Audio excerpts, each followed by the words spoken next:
Baik, bismillahirrahmanirrahim. Alhamdulillah. Wassalatu wassalamu ala Rasulillah wa ala alihi wa ashabihi wa man wala. Pertama, kita panjatkan puja puji syukur kita kepada Allah Subhanahu wa taala.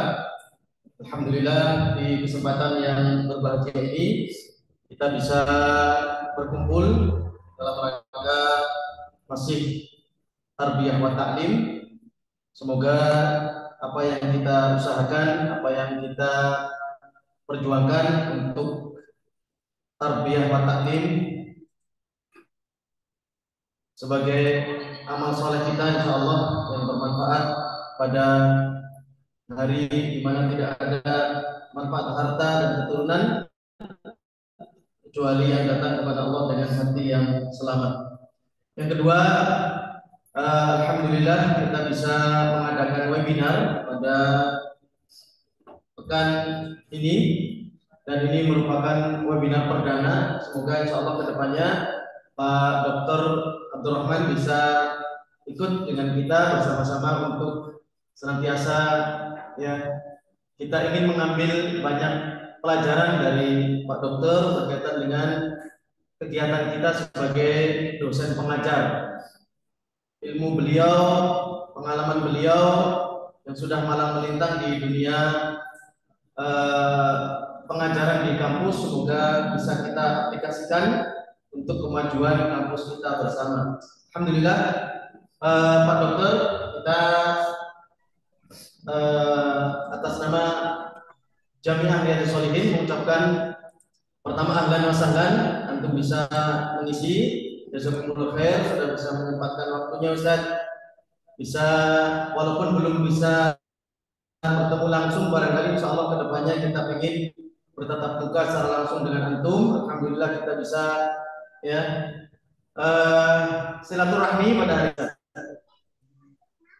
Teriring doa kepada antum, semoga sehat walafiat, bisa barangkali nanti kita ziarah langsung Ustaz ke kampus tercinta. Ziarah yang kedua Ustaz, yang pertama sudah alhamdulillah dulu pernah untuk datang. Insya Allah semoga pada kesempatan yang akan datang bisa antum bersilaturahmi dengan kita semuanya. Kemudian saya mewakili rektor barangkali yang pada hari ini Ustaz Abdul Roy, dokter, beliau berhalangan tidak bisa hadir. Dia menyampaikan salam takdim kepada antum, salam hormat, mengucapkan jazakumullah khairan ahlan wa sahlan untuk bisa ketemu dengan para dosen walaupun dengan webinar. Beliau minta izin Ustaz tidak bisa hadir karena ada kepentingan dakwah di Malaysia. Barakallahu saya kira itu Ustaz, tidak panjang lebar untuk kita ingin, sudah tidak sabar mendengar pemaparan dari antum, pengalaman dan sebagainya.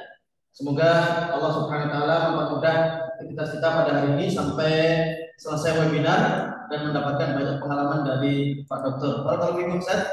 Barangkali itu yang bisa saya sampaikan sebagai penanggung jawab program. Jazakumullah khair. Assalamualaikum warahmatullahi wabarakatuh. Waktu saya serahkan kepada antum Ustaz sepenuhnya. Jazakumullah khair.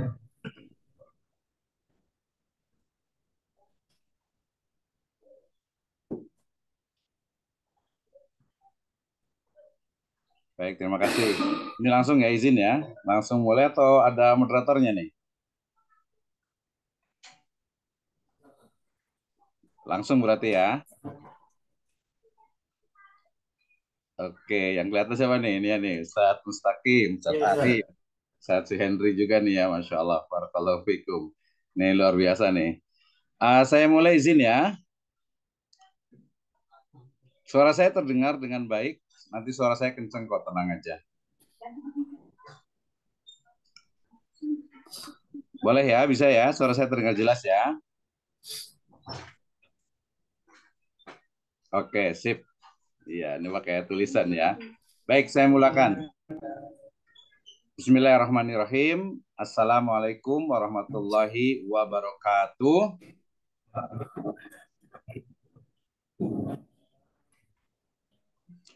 Alhamdulillahirabbil alamin. Wassalatu wassalamu ala asrofil anbiya'i wal mursalin. Habibana wa nabiyana wa sayyidana wa maulana Muhammadin sallallahu alaihi wasallam. wa ala alihi wa ashabihi wa man tabi'ahum bi ihsanin ila yaumiddin. Wa ba'd. Qala Allah Ta'ala fi kitabihil karim, a'udzu billahi minasyaitonir rajim. Bismillahirrahmanirrahim. Wa 'allama Adamal asma'a kullaha thumma 'aradahum 'alal malaikati faqala ambi'uni bi asma'i haula'i in kuntum shadiqin. Wa qala aidan syahidallahu annahu la ilaha illa huwa wal malaikatu wa ulul ilmi qa'iman bil qist. Wa qala Allahu azza wa jalla aidan yarfa'illahu alladhina amanu minkum walladzina utul ilma darajat. Wa qala Rasulullah sallallahu alaihi wasallam fi riwayatin rawahul Bukhari wa Abu Dawud wa aidan al-Muslim, kunu rabbaniyina khulama'a fuqaha'a ulama'a wa yuqalu rabbaniyyu alladhi yurabbin nasa bi sigharil ilmi qabla kibarih. Wa qala aidan Rasulullah sallallahu alaihi wasallam, innal ulama'u warasatul anbiya. Innal anbiya'a lam yuwarisu dinaron wala dirhaman, innama warasul ilma, faman akhadha bihi faqad akhadha bihadzi wafir. Wa qala aidan man sanna fil islami sunnatan hasanatan fa umila biha ba'dah kutiba lahu mislu ajri man amila biha wala yanqusu min ujurihim syai'un. Amma ba'd, fa inna asdaqal hadits kitabullah wa khairal huda hudan nabiyyu sallallahu alaihi wasallam. Asyukrulillahi wahdah alladzi an'ama alaina. Syukur kepada Allah Subhanahu wa taala yang telah memberikan kepada kita kenikmatan iman, Islam dan juga ihsan. Kemudian salawat dan salam sama-sama kita panjatkan kepada junjungan alam Habibana wa Nabiyana Muhammadin sallallahu alaihi wasallam, kepada seluruh ahlul baitnya, para sahabatnya, serta orang-orang yang senantiasa mengikuti jejak sunnahnya hingga akhir zaman.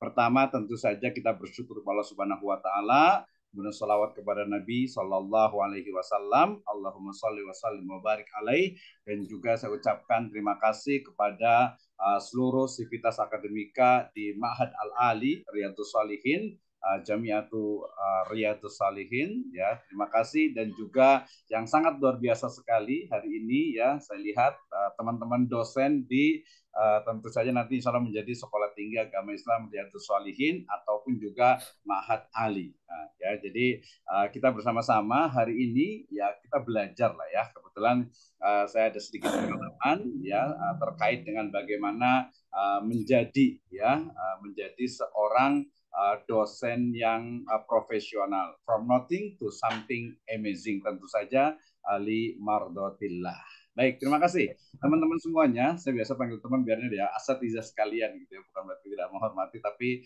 ini biar lebih akrab lah ya, karena saya harapkan ini sebenarnya sebuah workshop ya, bukan hanya webinar. Ya, kalau webinar di akun saya di YouTube saya sangat banyak sekali untuk menjadi seorang dosen. Jadi nanti mungkin ada banyak diskusi dan saya harapkan sih nanti juga ada hasilnya. Ya, hasilnya itu adalah diharapkan kalau di kampus itu nanti ada RPS, ya, rencana program semester untuk mengajarnya. Baik, saya awali dengan firman Allah Subhanahu wa taala dalam surat Al-Baqarah ayat 31, mengingatkan kepada kita tentang bagaimana metodologi pembelajaran yang diajarkan oleh Allah Subhanahu wa taala kepada Nabi Adam alaihi salam. Ya, di mana salah satunya adalah dengan bagaimana proses pembelajaran itu ya tidak hanya nanti lecturing ya, tetapi juga ada munakosah ya, diskusi ya, brainstorming dan lain sebagainya. Kemudian di ayat surat Ali Imran ayat ke-18 juga kita diingatkan tentang bagaimana kedudukan ya dari ulul ilmi ya, yang mereka itu Masya Allah ya, bahwasanya disaksikan oleh Allah Subhanahu wa taala, kemudian para malaikatnya itu ya, bahwa ulul ilmi itu adalah memang orang-orang yang istimewa ya. Dan ini kita ingatkan kembali juga dengan firman Allah Subhanahu wa taala yang sering sekali kita sudah hafalkan, yaitu apa? Surat Al-Mujadilah ayat ke-11 ya. Allah Subhanahu wa taala berfirman, a'udzubillahi minasyaitonirrajim, yarfa'illahu alladziina aamanu minkum walladziina utul ilma darajat. Ya, kalau kita eksplor lebih dalam ayat ini, sejatinya bukan bicara hanya tentang sebuah kelulusan atau sebuah gelar. Ini mohon maaf, saya ada gelar namanya ini yang kemarin ini, bukan hanya itu. Ya, itu tidak penting sekali gitu ya. Kenapa? Karena yang paling penting itu adalah penguasaan terhadap ilmu dan juga metodologinya. Ya, nah tetapi memang kadang ya berbanding lurus juga kadang, tapi tidak semuanya ya. Jadi tidak semuanya. Nah, ini kita ingatkan dengan kata utul ilma darajat. Ya, berarti bagaimana ilmu pengetahuan itu nanti bisa didapatkan, ya bisa diperoleh melalui berbagai metode yang kita gunakan. Nah, kemudian kita juga diingatkan dari hadis Nabi SAW terkait dengan bagaimana seorang pendidik itu adalah sebagai penyantun, ya, santun, kemudian juga fuqaha, kemudian tentu saja adalah ulama. Ya, nah ini nanti kita akan eksplor sebenarnya lebih kepada dalam konteks Indonesia, karena saya yakin ya asatidzah sekalian itu udah rasikhuna fil ilm lah ya, jadi tidak terlalu banyak lah, jadi ulah ngajaran anak meringo jahit cek orang Sunda mah gitu ya. Jadi kita diskusi nanti lebih banyak ke bagaimana sebenarnya menjadi seorang dosen yang profesional. Tapi kita ingatkan kembali ya dengan riwayat Bukhari terkait dengan bagaimana karakteristik seorang pendidik, ya termasuk di sini adalah seorang dosen. Ya, kemudian riwayat Abu Daudnya ini terkait dengan bagaimana ilmu. Ya, nah nanti definisi ilmu sendiri itu akan sangat luas tergantung pada perspektifnya. Misalnya Imam Syafi'i rahimahullah selalu diingatkan kita ya dengan bahwasanya al ilmu itu adalah mafihi hadasana, sesuatu yang ada di dalam itu hadasana. Kenapa? Karena konteksnya adalah ilmu hadis. Tapi nanti ilmu dalam konteks fikih, dalam konteks usul, apalagi dalam konteks sains, ya, metodologi dan sebagainya itu tentu berbeda-beda. Ya. Kemudian ketika kita mengajar tentu saja ya bukan hanya bicara tentang ujroh, bisyarah, tapi tentang bagaimana kita itu bisa betul-betul memberikan sunnatan hasanatan yang nanti akan diikuti oleh mad'u kita. Dalam hal ini mad'u kita itu adalah siapa? Adalah mahasiswa kita. Baik, asal dia sekalian, kita akan bicara tentang bagaimana sebenarnya menjadi seorang dosen yang profesional tentu saja. Ada 5 buku, ini saya dengan teman-teman menulis terkait dengan mulai dari dosen profesional, kemudian juga jalan terjal untuk menjadi seorang master dan doktoral, kemudian juga menikmati profesi dari mulai dosen, guru, dan juga dai, kemudian juga dosen teladan yang dalam proses terbit ini adalah gabungan antara teman-teman di Indonesia, di Singapura dengan Malaysia, yaitu kisah yang luar biasa atau istimewa dari dosen-dosen di wilayah Nusantara ini. Baik, nah ketika kita bicara tentang dosen profesional, kita diingatkan kembali tadi ya dengan firman Allah Subhanahu wa taala dalam surat Al-Mujadilah ayat yang ke-11 ya, di mana seorang pendidik itu adalah seorang insan yang sangat istimewa. So saya menyebutnya dengan istilahnya itu adalah insan ataupun juga dosen itu adalah seorang sosok yang istimewa atau insan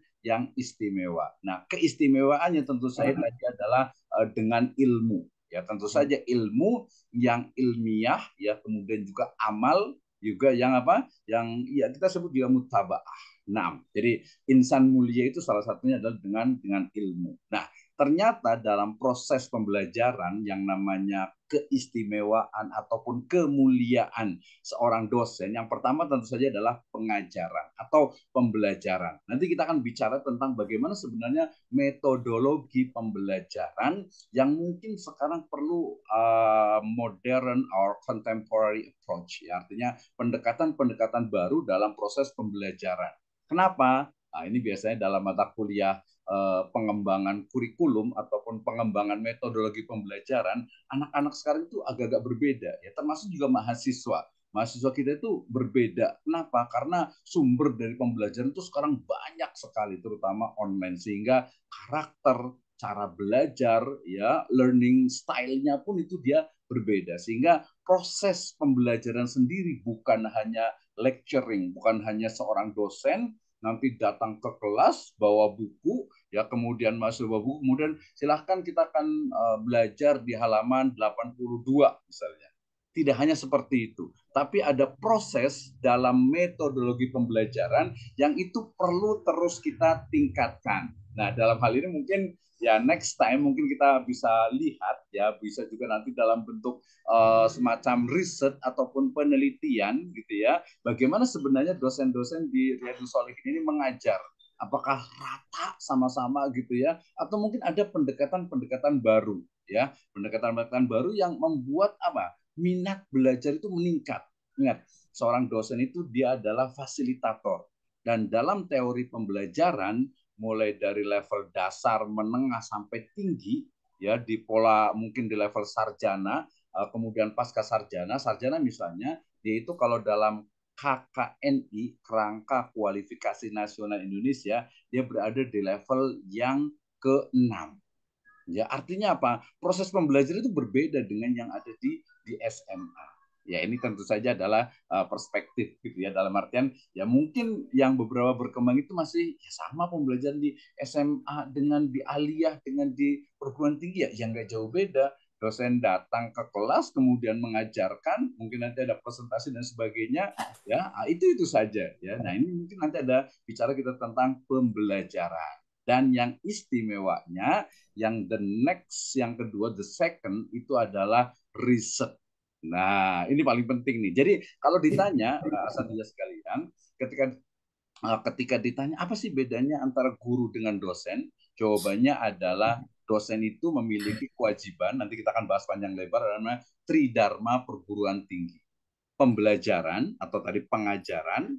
Nah, yang kedua adalah penelitian atau riset, dan yang ketiga itu adalah pengabdian kepada masyarakat.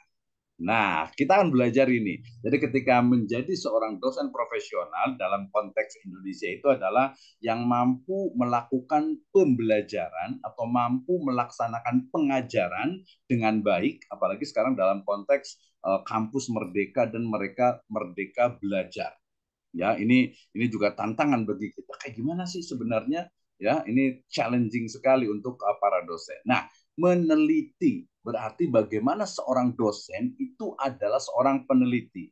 Ya, sekali lagi saya sampaikan bahwa perbedaan antara guru dengan dosen itu adalah dalam hal penelitian dan pengabdian.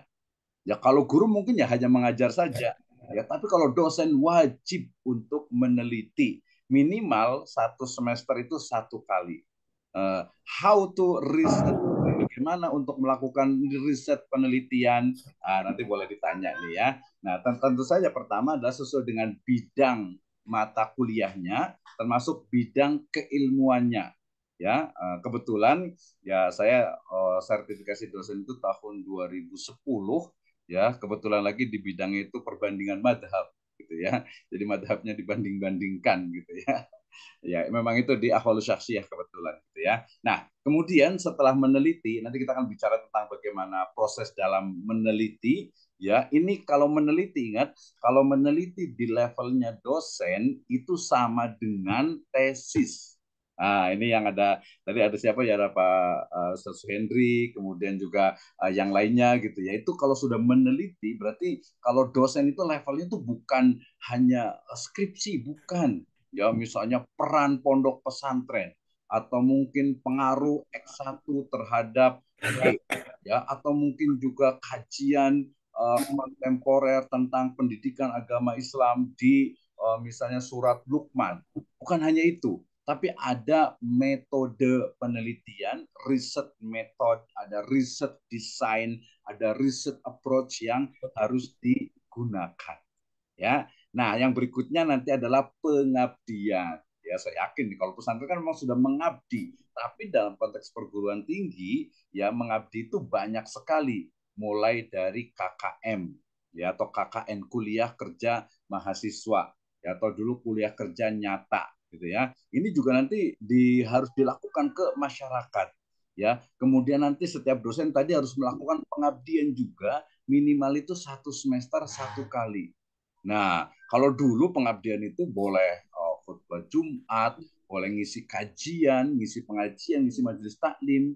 Sebenarnya masih boleh gitu nanti, karena tergantung pada rumpun ilmunya. Misalnya nih ya, for example, misalnya di Riyadhus Shalihin ini adalah pendidikan bahasa Arab PBA misalnya. Gitu ya. Berarti ya fokusnya penelitian itu pada pengembangan dari pembelajaran bahasa Arab, gitu kan ya.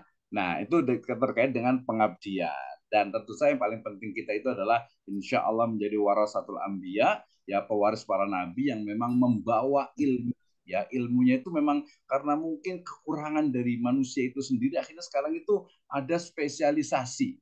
Makanya ada prodi, ya pendidikan bahasa Arab, ada pendidikan agama Islam, ada manajemen pendidikan, ada teknologi pendidikan dan seterusnya, gitu ya. Banyak sekali. Dan bagaimana nih untuk menjadi dosen profesional? Oke, kita awali dengan pengertian dulu nih ya, karena istilah dosen ini dia sepertinya hanya ada di Indonesia, yang dia itu memang lanjutan ataupun serapan dari bahasa Belanda, yang artinya itu adalah apa? Adalah dosen. Jadi kayak kayak apa ya? Sendok itu namanya itu dosen, satu dos itu dosen gitu ya.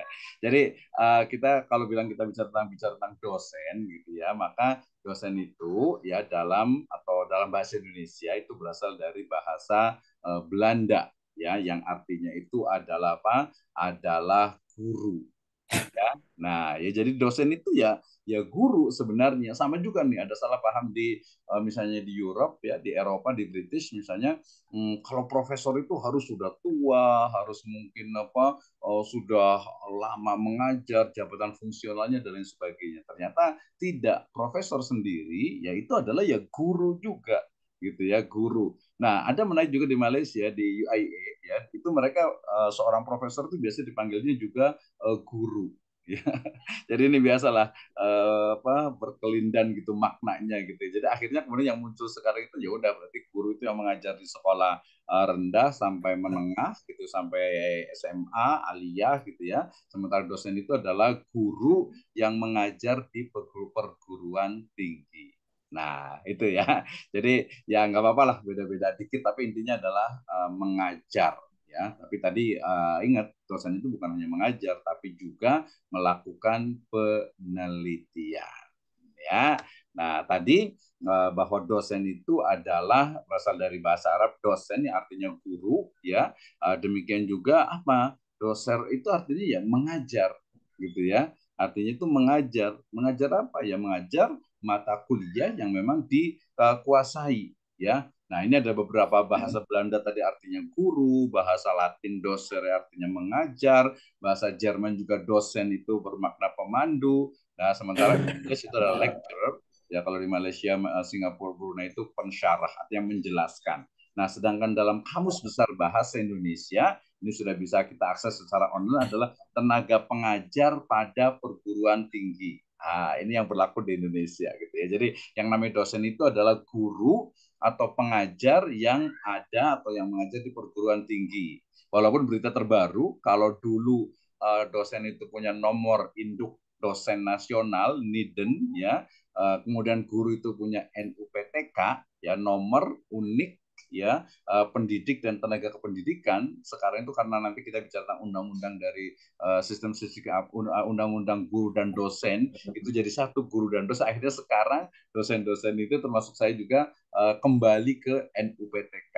Ya ini biasalah kebijakan gitu ya. Nah, ini definisi tadi secara etimologi, kemudian secara terminologi adalah pendidik profesional dan ilmuwan dengan tugas utama mentransformasikan, mengembangkan, menyebarluaskan ilmu pengetahuan, teknologi, dan seni melalui pendidikan, penelitian, dan pengabdian kepada masyarakat.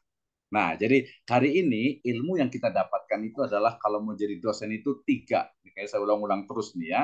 Pertama adalah pengajaran, yang kedua adalah penelitian, yang ketiga adalah pengabdian kepada masyarakat. Ini di Undang-Undang Nomor 14 Tahun 2005 tentang guru dan dosen pasal 1 poin kedua.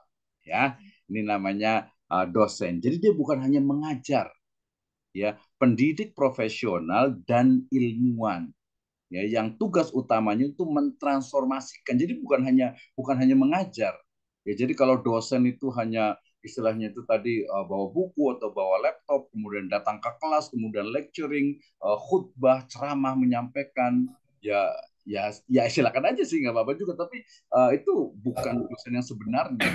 Profesional itu adalah dia nanti ada istilah yang terkait juga integrasi antara ya pengajaran, kemudian penelitian dan pengabdian pada masyarakat. Ini kalau kita cari-cari di Turos ataupun juga di literatur klasik Islam itu sebenarnya sudah ditemukan. Bagaimana ketika kita mengajar, ya, ketika kita mengajar itu base-nya, dasarnya itu adalah penelitian yang kita lakukan. Kemudian ketika sudah menjadi sebuah produk, dia akan apa? Diabdikan kepada masyarakat. Nah, nanti di RPS ya rencana pembelajaran semester itu harus ada namanya integrasi. Ya, integrasi itu berarti ya gabungan antara pengajarannya, kemudian hasil penelitiannya sampai pengabdian kepada masyarakat. Nah, ya, berarti kita sudah dapat dua istilah yang kedua, yaitu integrasi pengajaran, penelitian, dan pengabdian pada masyarakat. Nah, ya, jadi ini adalah apa? Dosen, ya. Profesional sendiri adalah pekerjaan atau kegiatan yang dilakukan seseorang yang menjadi sumber penghasilan kehidupan yang memerlukan keahlian, ya, kemahiran, kemudian juga di sana kecakapan untuk mencapai standar mutu atau norma. Nah, ini yang paling penting ya. Jadi sekali lagi bukan hanya mengajar, tetapi penelitian, riset, dan juga pengabdian kepada masyarakat. Nah, berikutnya, ketika kita bicara tentang dosen, berarti kita bicara tentang syarat untuk menjadi seorang dosen. Ya, ini adalah lingkaran yang saling terkait antara yang satu dengan yang lainnya. Berarti kalau secara administrasi, yang pertama itu adalah kualifikasi akademik.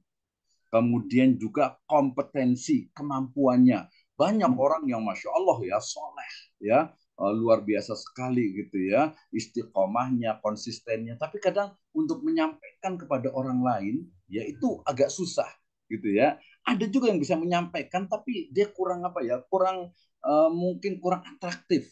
Ya, apalagi nanti kalau di sekolah termasuk juga sebenarnya di kampus menggunakan kita adalah student center learning.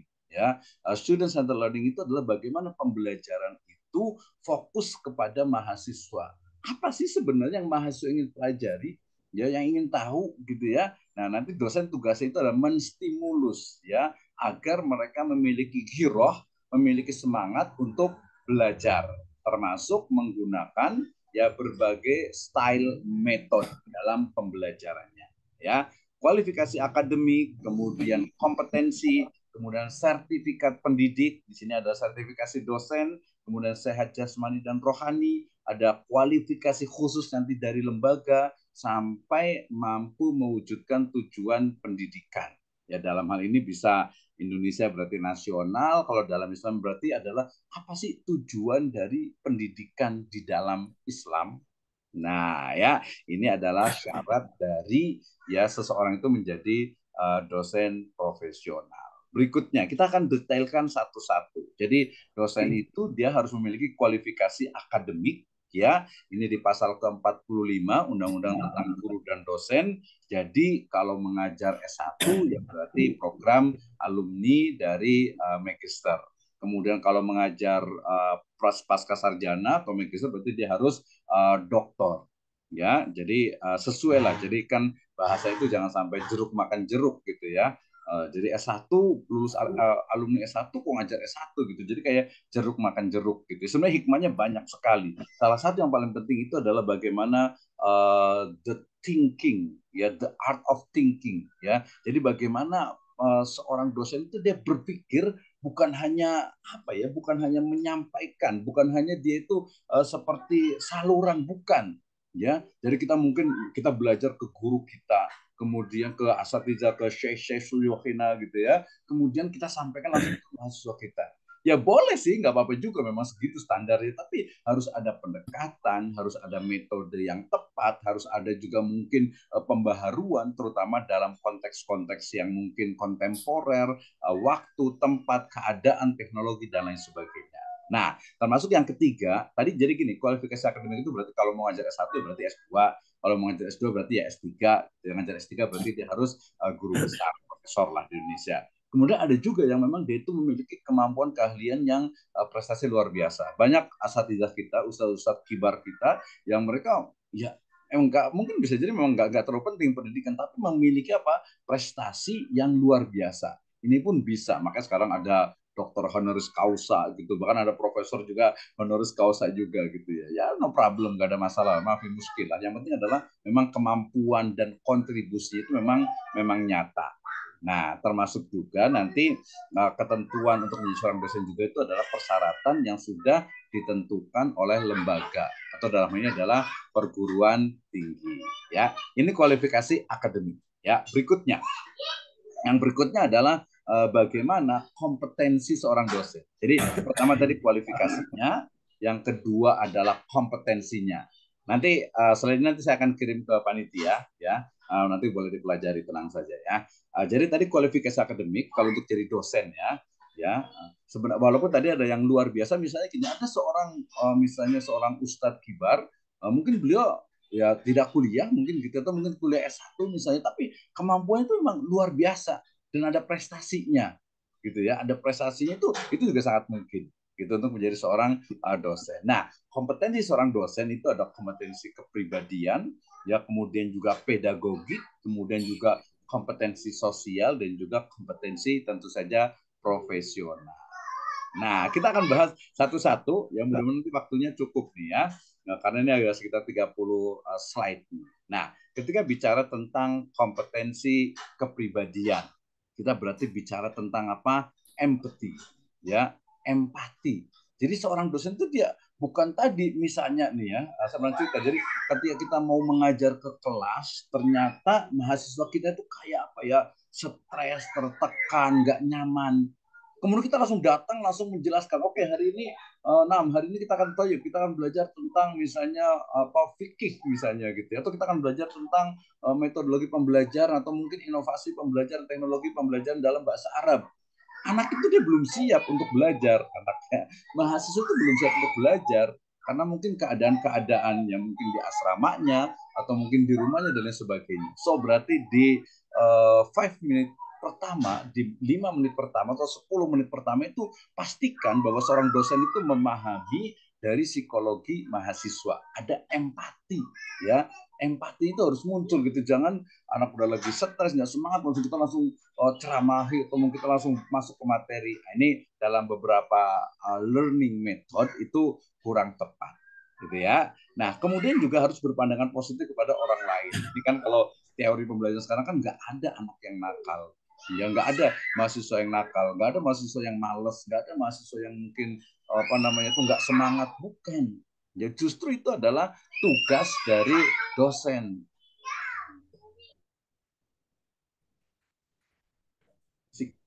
Oke, mohon maaf, gangguan sedikit. Ya, nah artinya apa? Jadi seorang dosen itu harus memahami tentang empati, tentang bagaimana psikologi dari mahasiswa. Jangan sampai mahasiswa itu belum siap untuk belajar, makanya nanti di awal itu biasanya ada brainstorming.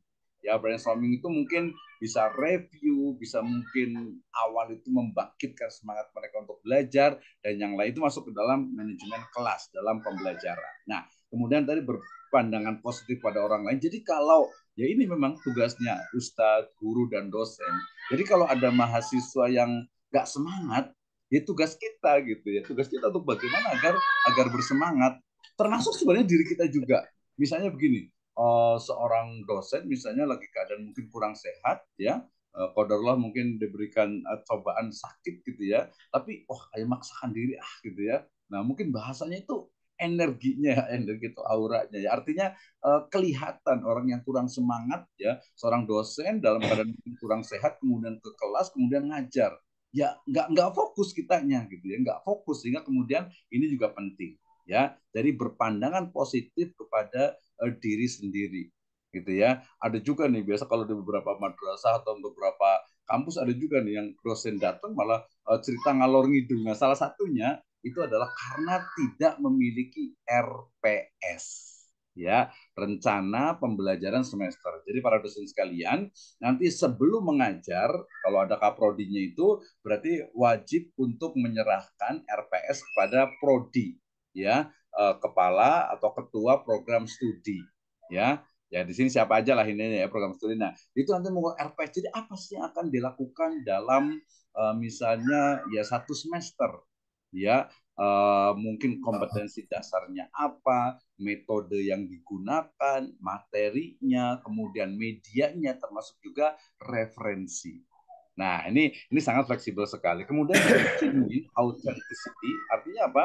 Ya, ada sih beberapa orang itu yang ngajar itu mungkin stylenya atau mungkin apa ya dari segi metodenya itu dia kadang terlalu copy paste ya, copy paste dari yang lainnya sehingga kadang karakter aslinya itu kurang gitu ya, kurang sehingga ini justru apa namanya mahasiswa itu kadang biasa cepet-cepet bosan biasanya. Nah, berorientasi kepada tujuan juga jelas ya, kalau tujuan kita itu adalah lil jannah wa mardotillah, itu kan itu sudah jelas sekali.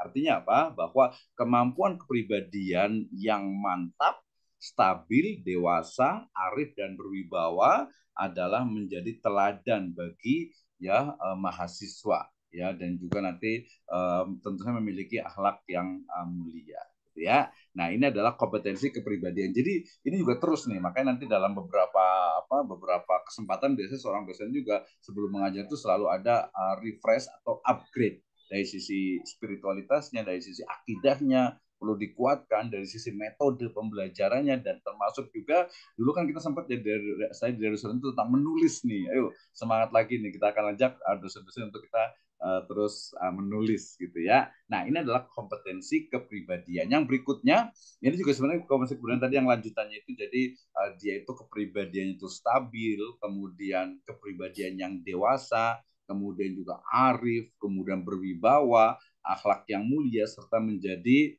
laqad kana fi Rasulillahi uswatun hasanah, seperti Nabi SAW menjadi uswah hasanah. Tapi kan kita paham juga ada nobody perfect, tidak ada yang sempurna tentu saja.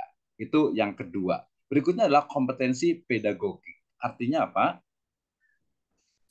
Oke, mudah-mudahan tidak ada gangguan. Ya, ini videonya kasih kita gangguan nih ya. Jadi berikutnya adalah kompetensi pedagogik. Ya, suara saya mudah-mudahan masih terdengar jelas ya, walaupun videonya agak berhenti nih ya. Biasa problem negara berkembang memang ya. Baik. Nah, kompetensi pedagogik, asatidz sekalian, dosen-dosen sekalian, ini yang paling penting nih. Ya, jadi tadi kompetensi, kemudian juga kualifikasi, pedagogik itu adalah mampu merancang pembelajaran.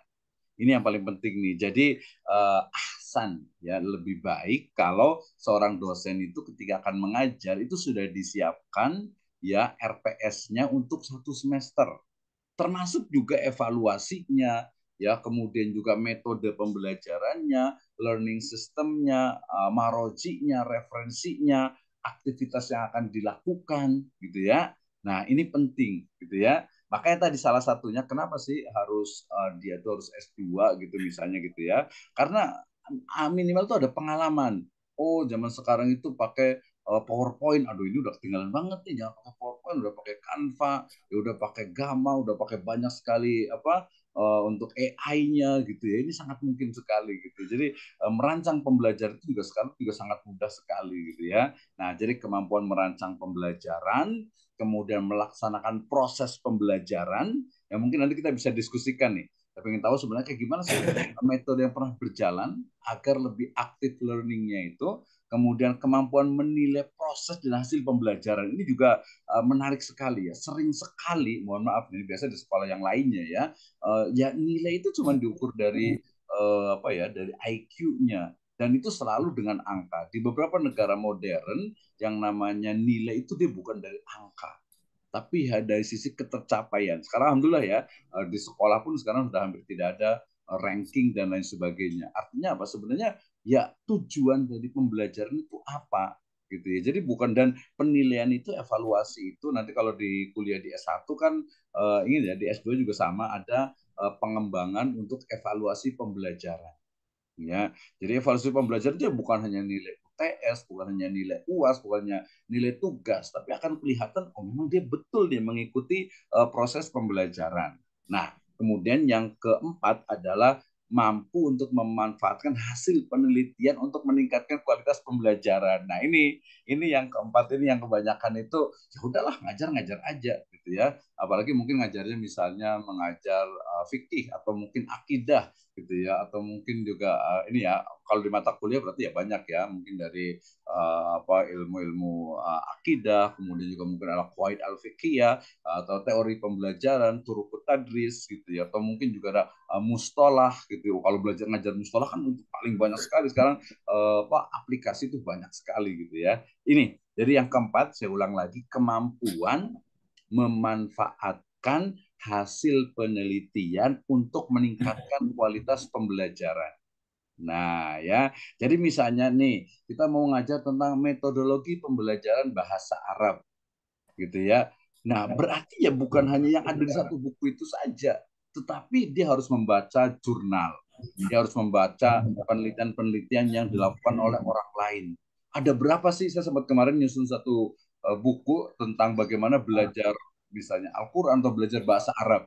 Belajar bahasa Arab kan ada mulai dari yang sebulan bisa, kemudian ada yang berapa 48 jam, ada yang 24 jam, ada yang 12 jam, ada yang 8 jam, ada yang 2 jam. Gimana nih? Belajar bahasa Arab kok bisa 2 jam gitu ya. Nah, itu adalah metodologi. Bisa jadi, mungkin nggak seperti itu. Artinya ada kekurangannya. Tapi seorang dosen itu harus mampu untuk comparison, ya, mukaron, ya, membandingkan antara satu metode dengan metode yang lain. Kalau tadi bicara tentang pembelajaran atau metodologi pembelajaran bahasa Arab, yang lainnya juga sangat banyak sekali. Nah, berikutnya adalah pengembangan peserta didik untuk mampu mengaktualisasikan dirinya.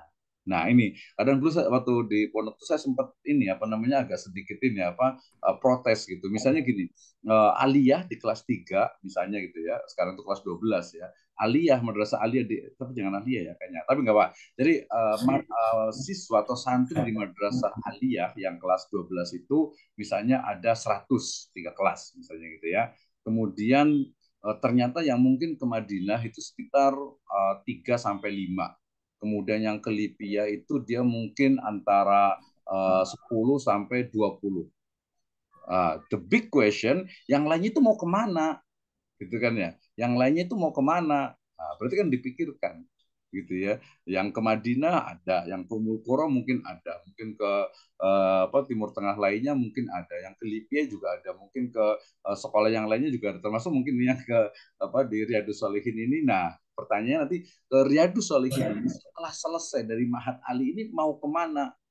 Ya kalau PBA bahasa Arab berarti bahasa Arab. Kalau maunya jadi ustadz, ya udah berarti fokus ke sana. Gak apa-apa. Jadi menjadi seorang ustadz yang profesional. Nah, kita lihat ya. Ini adalah kompetensi pedagogik. Yang saya fokuskan itu di bagian yang keempat dalam hal ini. Berikutnya, ketika kita bicara tentang dosen profesional, maka kita juga harus mampu untuk melihat bagaimana sebenarnya kompetensi ya yang harus dimiliki ya. Ini tadi secara detailnya ya, memahami peserta didik secara mendalam, melakukan rancangan pembelajaran, pelaksanaan pembelajaran, merancang dan mengevaluasi pembelajaran sampai mengembangkan peserta didik sebagai aktualisasi berbagai potensi dirinya masing-masing. Nah, kemudian lewat satu, yang ke berikutnya adalah kompetensi sosial. Ini menurut saya juga sangat penting sekali, gitu ya. Misalnya ada khairunas anfa'uhum linnas. Maka seorang dosen ya, dia harus mampu untuk apa? Untuk bicara tentang mulai dari menghargai keragaman sosial. Ini kalau menurut saya penting sekali dalam konteks Indonesia. Ya kalau secara luas kan orang bilangnya Bhinneka Tunggal Ika itu terlalu luas lah. Kita bicara tentang Islam saja gitu ya. Bagaimana antara ya mungkin satu organisasi dengan organisasi yang lainnya, antara satu ada pondok atau mahat dengan yang lainnya ini kalau menurut saya ini mohon maaf nih kalau agak sedikit beda pendapat gitu ya. Ini menurut saya itu penting untuk ditekankan ke mahasiswa kita. Ke siswa juga ada sih sebenarnya gitu ya. Ke siswa kebetulan saya mengajar itu di 4-5 kali kampus gitu ya dengan karakter yang berbeda-beda gitu sehingga ternyata ini penting nih untuk ditekankan ya, ditekankan. Misalnya kadang orang itu kalau yang mereka tidak mengikuti perkuliahan, biasanya masyarakat awam juga sih, ketika sholat misalnya yang satu menggerakkan jari, yang satu tidak menggerakkan jari gitu ya. Dia kadang suka agak beda gitu ya. Ini kalau secara fikih paling banyak, tapi yang lain juga ada. Jadi bagaimana sebenarnya kemampuan menghargai keragaman, kemudian menyampaikan pendapat dengan runtut, efisien dan jelas, ini yang paling penting. Ya, jadi seorang dosen ketika dia menyampaikan tuh dia sistematis, ya, mungkin sistematis, logis dan juga empiris biasanya gitu ya. Nah, sistematis, logis, empiris. Tapi dalam konteks ini adalah ini pentingnya ketika misalnya ya banyak beberapa asatidz itu yang memang udah biasa ngomong, udah banyak luar biasa gitu. Tapi kemudian ketika kemudian berdiskusi, kemudian ketika mungkin dia semacam forum group discussion itu kadang kurang runut gitu ya. Termasuk juga dalam mungkin dia menyampaikan pendapat, apalagi mungkin menyangkal dan sebagainya. Ini perlu ditekankan. Termasuk juga kemampuan membina suasana kelas. Nah, ini yang paling penting tadi, bagaimana how to manage our class gitu ya. Kemudian suasana kerja juga dan juga mendorong peran serta dari masyarakat. Ini kompetensi sosial seperti itu. Jadi bukan hanya tadi secara personal saja, tapi juga secara kemasyarakatan. Jadi dia tuh seorang dosen itu kalau menurut saya sih dia harus apa ya, inklusif gitu ya. Inklusif. Inklusif itu artinya apa? Ya dia open minded lah ya, open mindset gitu ya. Dia objektif, kemudian tidak diskriminasi, kemudian juga mampu berkomunikasi ya. Nah, ini kan beda nih. Kita nggak tahu nih mungkin background yang masuk ini apakah rata-rata sama, mungkin gitu ya, atau mungkin berbeda-beda. Tapi komunikasi dengan santun, empati, kemudian juga dengan masyarakat, dengan yang lain juga itu penting ya. Adaptasi, kemudian juga komunikasi, menurut saya ini juga bagian yang sangat penting dalam kompetensi sosial. 6. Oke, lanjut ya. Berikutnya, lewat satu nih. Kompetensi tadi ketika bicara tentang kompetensi sosial, ya, nanti kita juga bicara tentang kompetensi profesional. Nah, ini yang paling penting ya. Jadi bagaimana sebenarnya seorang dosen itu dia harus mampu, pastilah ya, otomatis kan namanya dosen pasti menguasai materi kuliah. Tetapi ada syaratnya nih, dia harus deep, harus mendalam.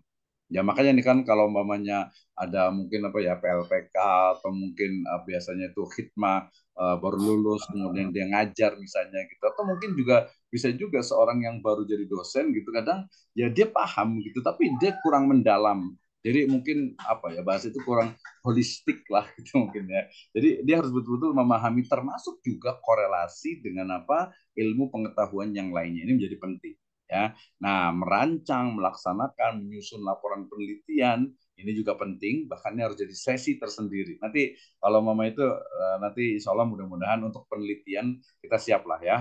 Saya siap mungkin membantu gitu dan majanan aja lah bahasa ini. Yang penting bisa melakukan penelitian dosen, ada hasilnya dipublikasikan. Ini menurut saya yang paling penting. Ini akan saya ulang-ulang terus nih. Sekali lagi, ya, seorang dosen dia harus pertama meneliti, melakukan penelitian, kemudian menyusunnya dalam bentuk laporan penelitian, lebih simpelnya adalah artikel jurnal, nah kemudian dipublikasikan. Ya, publikasi sekarang ini ya mungkin kalau sedikit curhat itu ya, hampir 4 kali kampus ya, yang saya ngajar di situ, itu kayaknya dalam tanda petik itu kayaknya nggak ada yang sunnah gitu ya. Ini sedikit sekali ini. Ya mungkin karena dulu ya, kalau sekarang alhamdulillah ya di Jember juga ada. Nah ini Riyadhus Shalihin juga harus ini nih, harus bisa maju nih ya, bisa maju ya. Di situ kan ada UIN, ada Unmar dan sebagainya. Termasuk mana ada teman juga yang kerjasama tuh di sekolah tinggi apa ya, Babu Najah atau apa tuh di Pandeglang itu juga tuh di STAI itu ya. Nah ini penting. Jadi harus meneliti, kemudian mepublikasikan ya, harus ada publikasi yang itu nanti dibaca semua orang. Inilah adalah dakwah ya, ini adalah dakwah kita ini di kalangan akademik terutama ya. Nah, mengembangkan dan menyebarluaskan inovasi penting ya, merancang, melaksanakan, menilai pengabdian pada masyarakat. Jadi kalau akademisi itu apa ya, kita lebih bebas untuk beristilahnya itu apa, mengabdi kepada masyarakat, kita bisa ke desa, kita bisa ke berbagai lembaga yang ada di masyarakat ya, karena kita memang profesional gitu ya. Nah, ini yang penting ya. Jadi kompetensi profesional. Berikutnya adalah bahwa kompetensi profesional ini juga harus didukung oleh apa? Oleh seorang dosen yang memang memiliki kemampuan dari sisi apa? Materinya, konsepnya, strukturnya, pola pikirnya, termasuk memahami tadi standar kompetensinya, kompetensi dasarnya apa, pengembangan dari mata kuliah yang kita ampu, yang kita pegang, ya kemudian creative approach dalam apa pembelajarannya, ya profesionalitas ya yang berkelanjutan, ada reflektif ya ketika sampai di akhir dalam pembelajaran, dan jangan lupa ya menggunakan apa yang disebut dengan apa dengan teknologi ya. Teknologi ini menjadi hal yang sangat penting saat ini ya. Walaupun tadi tidak mesti dengan proyektor, tidak mesti dengan apa dengan infocus gitu ya, tidak mesti dengan PPT. Zaman sekarang udah ketinggalan kalau hanya pakai slide seperti ini ya. Ini menjadi hal yang cukup penting. 6. Kita lanjutkan. Sertifikasi pendidikan. Nah, ini tadi saya cerita tahun 2008 saya sertifikasi guru bagian IPS kebetulan di MTS Ilmu Tekniknya. Kemudian 2010 itu sertifikasi dosen di kebetulan saya di Ahlul Syakhsiyah, hukum keluarga Islam di perbandingan madhab waktu itu ya. Sekarang lebih banyak ke ekonomi, bisnis, keuangan, dan juga di fikih saya suka sekali. Ya, sekitarnya ada beberapa buku saya itu di usul fikih as a design or research approach ya. Nah, ini tentang sertifikasi pendidik. Jadi sekarang itu kalau kampus kecil itu lebih mudah gitu ya, lebih mudah. Kenapa? Karena setiap kampus itu ada jatah minimal setahun itu 2 untuk apa sertifikasi ya. Jadi kalau sertifikasi ya berarti saya 2010 berarti ya 14 tahun lah ya, udah makan uang dari negara juga ini ya. Artinya profesional lah ya. Artinya bukan hanya itu, tetapi di dalam sertifikasi nanti setiap dosen itu wajib untuk membuat LKD, laporan kinerja dosen. Ngajarnya apa, kemudian penelitiannya apa, pengabdiannya itu seperti apa, kemudian juga publikasinya apa, ya bukunya yang diterbitkan itu apa, ISBN-nya, jurnalnya, ikut seminarnya, termasuk menjadi pembicara dalam forum-forum ilmiah ya. Nanti saran saya juga nanti ikut organisasi profesi, ingat ya, organisasi profesi. Misalnya ada forum untuk prodi pendidikan bahasa Arab. Ya, kalau kami ada APSI, Asosiasi Pengajar dan Peneliti Hukum Ekonomi Syariah, ada Asosiasi Dosen Syariah Indonesia, ada Asosiasi Dosen Pendidikan Agama Islam, banyak sekali. Itu untuk meningkatkan upgrading dari kemampuan kita. Ya, salah satu pesan dari profesor saya di UIN Bandung itu adalah jangan pernah menjadi dosen jago kandang. Jangan hanya jago, ya sebenarnya kalau jago kandang masih mending sih ya, di kandang itu jago, tapi dia memiliki kemampuan lebih. Bahwa zaman sekarang bukan bicara tentang apa show up, bukan ya, tetapi publikasi ini penting. Kenapa? Karena untuk mengukur kemampuan kinerja dosen itu seperti apa. Ngajar ya udah ngajar, tapi terus ada penelitian dilakukan sendiri, mana publikasi berarti harus dipublikasikan. Nah, ini menjadi hal yang sangat penting. Oke, lanjut. Hak dan kewajiban, saya rasa ini paham semuanya lah ya tentang hak dan kewajiban dari seorang dosen. Saya nanti ingin percepat agar nanti diskusinya bisa lebih banyak nih ya. Ini tadi haknya, inilah kita kembalikan ke jamiah ya, ke kampus lah ya. Kita bicara tentang kewajibannya aja ya. Berarti ketika bicara tentang kewajiban berarti bicara tentang melaksanakan pendidikan, penelitian, dan pengabdian kepada masyarakat. Jadi nanti Kaprodi itu harus betul-betul ada supervisi untuk dalam pendidikan atau dalam pengajarannya. Ini dosen Fulan, ini ngajarnya bagus nggak sih nih? Nah, makanya dalam manajemen perguruan tinggi itu di akhir semester itu selalu ada yang namanya survei kepuasan. Ya, survei kepuasan. Ini mahasiswa itu puas nggak sih dengan pembelajaran dari Ustadz Fulan, dari dosen Fulan? Ya, kemudian juga tendiknya juga, ini puas nggak sih dengan dosen ini? Ya, baik nggak sih secara tadi sosialnya, gitu ya? Nah, termasuk kalau kita sebagai dosen itu di awal ada pre-test, ada post-test untuk mengukur dari kemampuan mahasiswa itu. Ya, Nah, penelitian juga sama. Ya, jadi penelitian ini sekarang itu udah wajib. Bahkan banyak kampus, kemarin ada salah satu kampus di Bogor itu, ketika seorang dosen itu tidak melakukan penelitian, maka dia tidak mendapatkan THR. Begitu ya. Sebagian lagi tidak mendapatkan tunjangan untuk penelitian. Gitu ya. Jadi dia nggak dapat THR karena tidak melakukan penelitian. Nah, pengabdian kepada masyarakat, ini kalau yang orang sosial, orang yang pengabdi gitu ya, itu akan seneng gitu ya. Kenapa? Karena buat program di masyarakat ya. Nanti programnya itu sebenarnya bedanya gini. Kalau pengabdian kepada masyarakat itu tidak mesti dari bidang rumpun yang dia miliki, gitu ya. Nah, jadi pengabdian itu juga bukan ceramah, bukan hanya mungkin sarasehan, bukan hanya workshop, bukan hanya itu. Intinya adalah memberikan manfaat dari ilmu yang kita miliki, pengetahuan yang kita miliki, keterampilan yang kita miliki kepada masyarakat. Nah, nanti kalau yang sesuai dengan bidangnya itu nanti disebut dengan apa? Rekognisi dosen. Nah, nanti, oh berarti gimana Pak? Ya, ya jadi kalau dosen itu ya ada rekognisi, rekognisi itu kemampuan yang memang diakui oleh orang lain, gitu ya, oleh orang lain yang mungkin apa? Oh ini memang Ustaz apa Fulan ini memiliki kemampuan misalnya dalam pembelajaran bahasa Arab untuk orang dewasa misalnya. Oh dia diundang di mana-mana. Atau mungkin tadi bisa menguasai nahwu sorof dalam misalnya 8 jam. Ya, itu adalah bagian-bagian dari rekognisi dosen.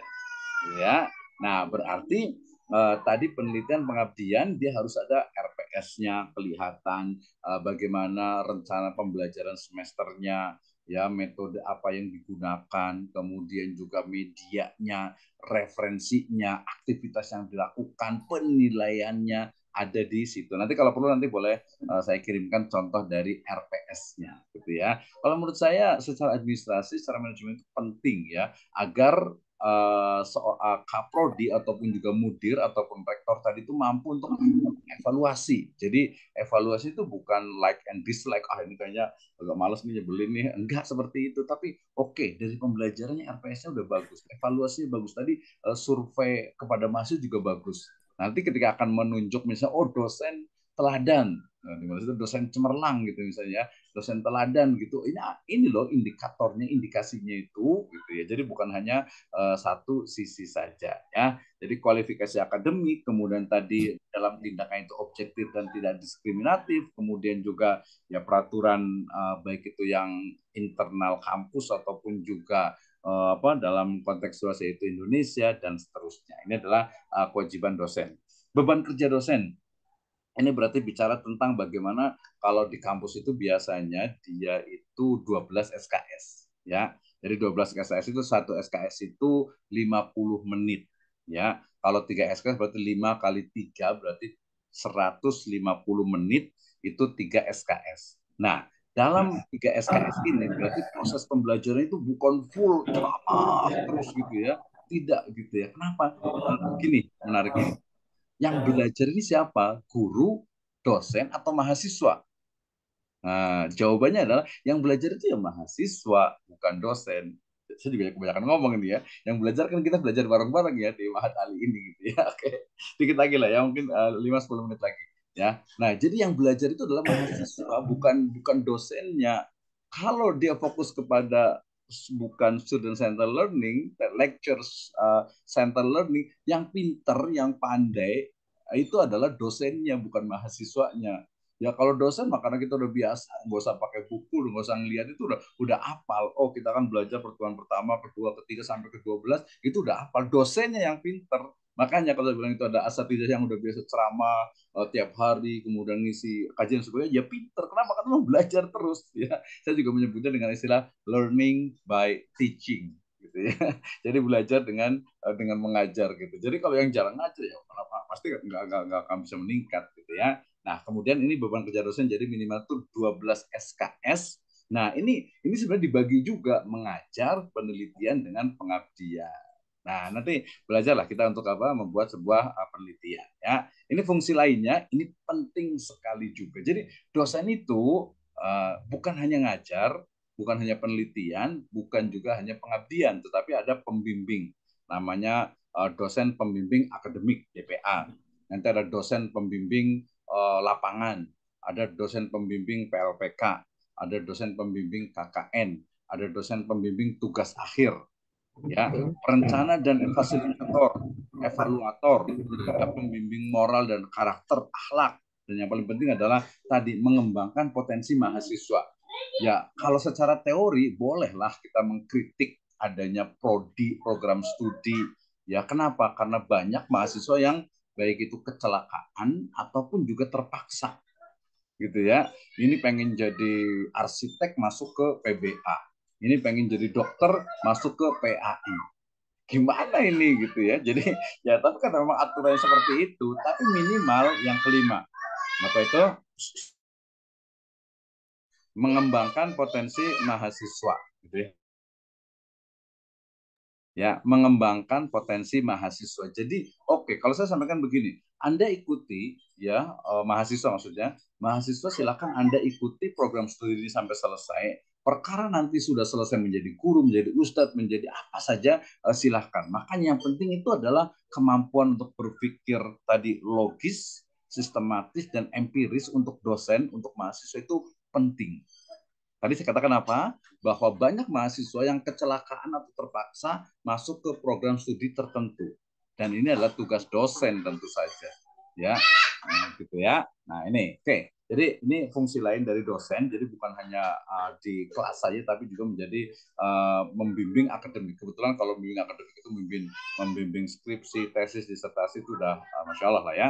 Perlindungan dosen, pemberhentian dosen, saya rasa ini tidak terlalu penting. Nanti saya lebih banyak diskusi, ya. Kemudian juga jabatan, ini mungkin sekilas saja. Jadi kalau jadi dosen itu, kalau di awal 2 tahun pertama itu nanti jadi asisten ahli, ya. Nah sudah asisten ahli, nanti baru masuk ke lektor, ya. Nah dari lektor itu lektor kepala, ya. Kemudian nanti baru ke guru besar atau profesor. Saya di pembina tingkat 1 di 4D, ya, di 4B, ya, 4B situ. Jadi enggak terlalu inilah, kalau mungkin kalau berorang ya pengen jadi guru besar ya silakan saja. Itu yang penting tadi meneliti, pengabdian, publikasi, mengajar. Nah ini adalah jabatan dari kepangkatan dosen. Terakhir dari saya, ini skill yang harus dikuasai oleh seorang dosen profesional. Ya, the first, expert and patient. Ya, jadi mengajar itu dia bukan hanya tadi, apalagi kalau hanya kewajiban, ya sayang sekali gitu ya. Saya mau ini nggak ada kerjaan lain, udahlah ngajar aja gitu. Aduh ini nggak, sangat tidak profesional gitu ya. Jadi expert memiliki kemampuan, ya, dan juga dia menikmati dari prosesnya itu, ya. Yang berikutnya ada public speaking-nya, ini sangat penting sekali. Ya, maka nanti harus ada latihan, workshop, dari mungkin nanti cari narasumber yang lain itu untuk public speaking, termasuk dari metodologi pembelajarannya. Kemudian riset, writing and publication, jelas, belief and empathy. Tapi yang sebenarnya yang kita awal itu dari mulai belief dulu, ya, dari keyakinan, dari akidah kita. Itu harus dikuatkan as a lecturer. Ya, jadi skill yang harus dikuasai oleh dosen profesional: belief and empathy, expert and patient, public speaking, research, writing, and publication. Tadi ada services community untuk pengaduan kepada masyarakat, itu pun kita bisa diskusikan. Oke, prinsipnya, prinsip menjadi dosen profesional ini saya yakin sudah paham semuanya lah ya, untuk kita bisa bersama-sama menjadi dosen profesional. Tridharma perguruan tinggi, lagi-lagi saya ulang lagi, pengajaran, yaitu materi dan metodologi pembelajaran, kemudian penelitian, paradigma, metodologi, dan inovasi. Pengabdian adalah memberikan kemanfaatan dan kemaslahatan kepada masyarakat. Wallahu a'lam. Let's discuss about the professional lecturer. Terima kasih, itu dari saya. Kita akan diskusi bersama terkait dengan bagaimana menjadi dosen profesional. Let's discuss. Silakan, ada ininya kan nih, ada moderatornya nih. Silakan, mangga.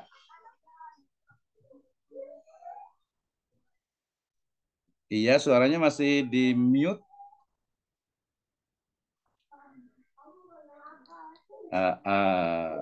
Silakan.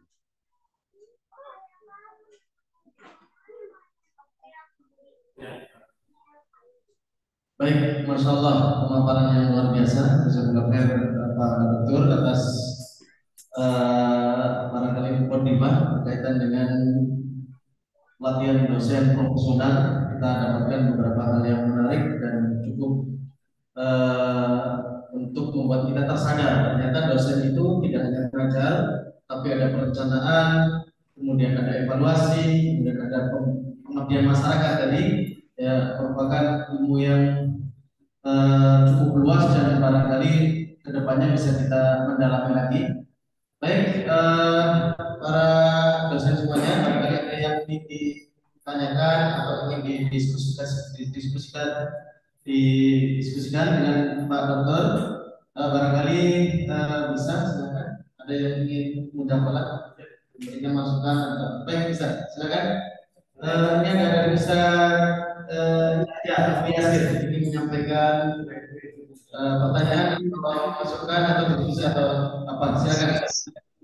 Assalamualaikum warahmatullahi wabarakatuh. Waalaikumsalam warahmatullahi wabarakatuh. Halo ya Ustaz. Alhamdulillah khair. Aina taskunu Ustaz? Aina taskunu? Di Bogor, Jawa Tarbiyah, qarib min Pandeglang. Where are you staying? Kilometer. Now. Barakallahu. Amin. Tafadhal, tafadhal. Kif? Nama baca Nabi Antum Ustaz. Itu S1-nya di Stay Al-Hidayah. Oke, lanjut. Agar jelas. S1-nya di Stay Al-Hidayah. Ya. Kemudian S2-nya di UIK. Ya. S3-nya juga sama di UIK. UIN Bandung. Oh, iya. Ustaz, kalau dari segi status kampusnya itu saya coba bukan membandingkan dari segi muatan belajarnya, mata pelajaran itu jauh di bawah teman-teman yang belajar di Madinah atau di Libya. Kemudian saya membaca hasil penelitian Ustadz banyak sekali Ustadz. Itu memang karena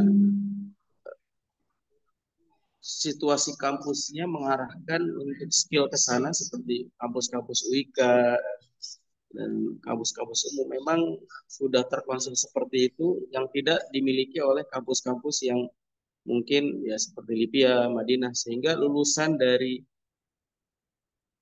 Timur Tengah ataupun yang kedengaran saya dimatikan ya, yang itu kok kurang Ustaz. Apakah memang mereka luang lingkupnya memang beda atau gimana Ustaz? Seperti itu. Oke. Sehingga dari segi ilmuwan Masya Allah, tapi dari segi penelitian ataupun pengabdian mungkin banyak pengabdi secara umum, tapi dari penelitian dan hasil karya ilmiah, publikasi itu kurang sekali. Itu memang karena antum sendiri dari kampusnya memang menata antum, membentuk antum untuk seperti ini atau memang atau bagaimana? Jazakumullah khairan. Kemudian yang terakhir katanya mau share tentang RPS, boleh ditunggu insyaallah. Iya, boleh. Assalamualaikum warahmatullahi wabarakatuh. Waalaikumsalam warahmatullahi wabarakatuh. Terima kasih Ustaz. Barakallahu fikum. Menarik ya. Ini sebenarnya kita bicara tentang learning system, yaitu model pembelajaran. Saya akan leverage menjadi luas sekali, yaitu dalam konteks semesta, dalam konteks di dunia ini, ya sebenarnya kita menemukan ada banyak sekali model pembelajaran. Ya. Nah, kemudian saya boleh pisahkan menjadi dua lah ya. Yang pertama adalah model pembelajaran yang sifatnya itu ini lepas dari istilahnya ya, namanya itu ada doktrinal ya, dan yang satu lagi mungkin lebih ke paradigmatik ya. Nah, kalau dalam paradigmanya itu ada namanya paradigma positivisme ya. Itu dalam konteks yang luas. Kemudian nanti muncul lagi post positivisme ya, sampai di sana nanti ada konstruktivisme sama evaluation ya. Nah, oke. Jadi kalau kita lihat secara luas bahwa pembelajaran khususnya di Timur Tengah itu kita sebut saya contoh Mesir dengan Madinah, dia akan berbeda dengan pembelajaran yang ada di Eropa, di USA, di London misalnya gitu ya. Kenapa? Karena titik tekannya itu berbeda. Ya, tadi dalam paradigma post-positivisme selalu berbicara tentang bahwa sebuah kebenaran itu dia adalah mutlak dan harus disampaikan secara apa? Secara directly. Ya, sehingga kemudian sistem ini bukan berarti salah ya, tidak ya, bukan bersalah. Sistem doktrin itu adalah pembelajaran ya sudah, berarti dalam konteks yang namanya mengajar, pembelajaran itu adalah seorang guru atau dosen kemudian mengajarkan secara langsung directly ya kepada mahasiswa, mahasiswa memahami kemudian sudah selesai. No problem, apa muskilah, nggak ada masalahnya. Ya, tetapi kemudian ketika berkembang university, jamiah, sebenarnya ini kita pahami dari mulai jamiah nizamiyah misalnya, kemudian juga di Maghrib sana termasuk juga ya Al-Azhar, termasuk juga nanti di Madinah ya. Nah, dia polanya adalah pola ya kita sebut saja klasik. Bukan berarti klasik juga tidak bagus dibanding dengan modern. Artinya klasik di mana pembelajaran itu fokus kepada kita sebut dengan transfer ilmu pengetahuan. Karena memang yang dibutuhkan terutama di level sekolah dasar dan menengah memang itu gitu ya, mengajarkan tata cara wudhu, tata cara sholat, kemudian zakat, haji dan fardu lainnya gitu kan ya. Nah, tetapi kemudian yang berbeda adalah ketika dia masuk di level perguruan tinggi ya, di mana bekalnya sudah ada, kemudian juga dia dilatih ya. Kalau seorang mahasiswa S2 atau S3 bahkan dosen itu bahasa fikihnya itu adalah alimun mujtahidun. Ya, alim yang mujtahid. Nah, mujtahid ini ya agak sedikit kontroversi nggak apa-apa, tapi mujtahid di sini adalah dia mampu untuk berinovasi ataupun juga mulai dari komparasi, kemudian juga tanmiyah, mengembangkan dari ilmu pengetahuan yang ada. Sebenarnya ini juga ada, misalnya paling gampang di PBE itu kan metode belajar bahasa Arab. Kan banyak banget tuh, mungkin yang lebih simpel lagi metode belajar Al-Quran. Dulu kita pakai tuturutan, pakai metode Baghdadiyah, sekarang sudah pakai Iqra, kemudian pakai Kiroati, ya kalau di Singapura itu dia pakai live gitu ya. Kenapa? Itu berarti ada perkembangan, ada perubahan. Itu baru pembelajaran bahasa Arab gitu ya. Jadi dalam konteks yang lebih luas lagi bahwa ilmu pengetahuan itu akan terus berkembang gitu ya, terus berkembang sehingga ya dosen itu adalah alimun mujtahidun itu gitu ya. Jadi seorang alim yang mujtahid, yang mampu menjawab berbagai persoalan yang ada. Dalam hal ini tentu saja sesuai dengan rumpun ilmunya. Nah, itu ya.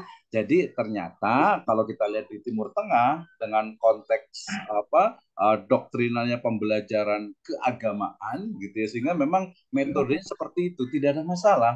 Ya, tetapi kemudian kita bertemu di peradaban lain kita sebut saja di barat sana dengan pendekatan yang lebih dalam tanda petik itu demokratis, paradigmatik, kemudian juga lebih inklusif sehingga mereka mempelajari berbagai metode yang digunakan terutama nanti setelah Renaissance dengan konteks sainsnya kemudian berkembang. Banyak negatifnya gitu, tapi ada beberapa yang positif. Nah, nanti di metode penelitian kita akan menemukan begini, ya. Kalau paradigma positivisme, mereka selalu mengatakan kebenaran itu ya pasti gitu ya. Kebenaran itu sesuatu yang baku yang tidak bisa dirubah.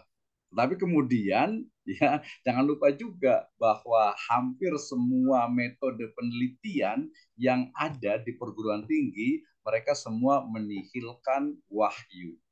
Is a big problem for Islamic education. Ya, tapi ada beberapa yang memang dia itu bisa digunakan. Makanya kalau PAIS 1 gitu ya, kalau kita lihat nih di kampus-kampus ya paling ya pengaruh X1, X2 terhadap Y melalui intervening moderator dan sebagainya. Itu ya itu dianggap sebagai pengetahuan. Tapi kemudian dengan adanya post positivisme, ya paradigma post positivisme dengan kebenaran yang lebih luas lagi, artinya kebenaran itu tidak bisa hanya dilihat dari satu sisi. Nah, dalam teori ilmu itu kebenaran itu kan ada 4, ya. Ada kebenaran agama, kebenaran sains, kemudian kebenaran yang sifatnya doktrinal dan juga kebenaran yang sifatnya itu alamiah. Ini nanti lebih luas lagi sih. Jadi jawabannya itu adalah bahwa learning system atau sistem pembelajaran yang berbeda kemudian melahirkan perspektif cara belajar dan juga nanti cara berpikir yang berbeda.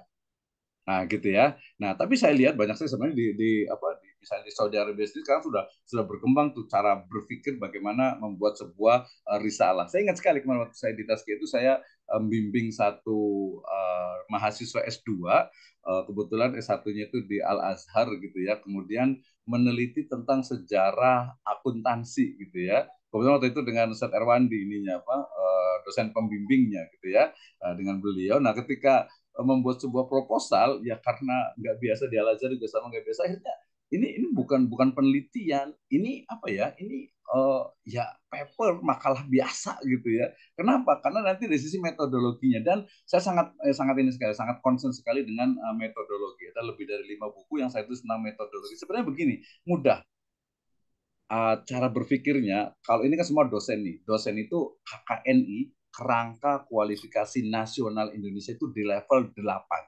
Level 8 itu artinya apa? Cara berpikirnya itu dia lebih mendalam.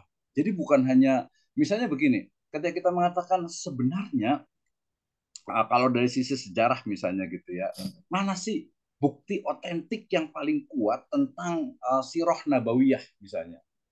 Nah, maka kita akan menemukan ya udah berarti Sirahnya Ibnu Hisham.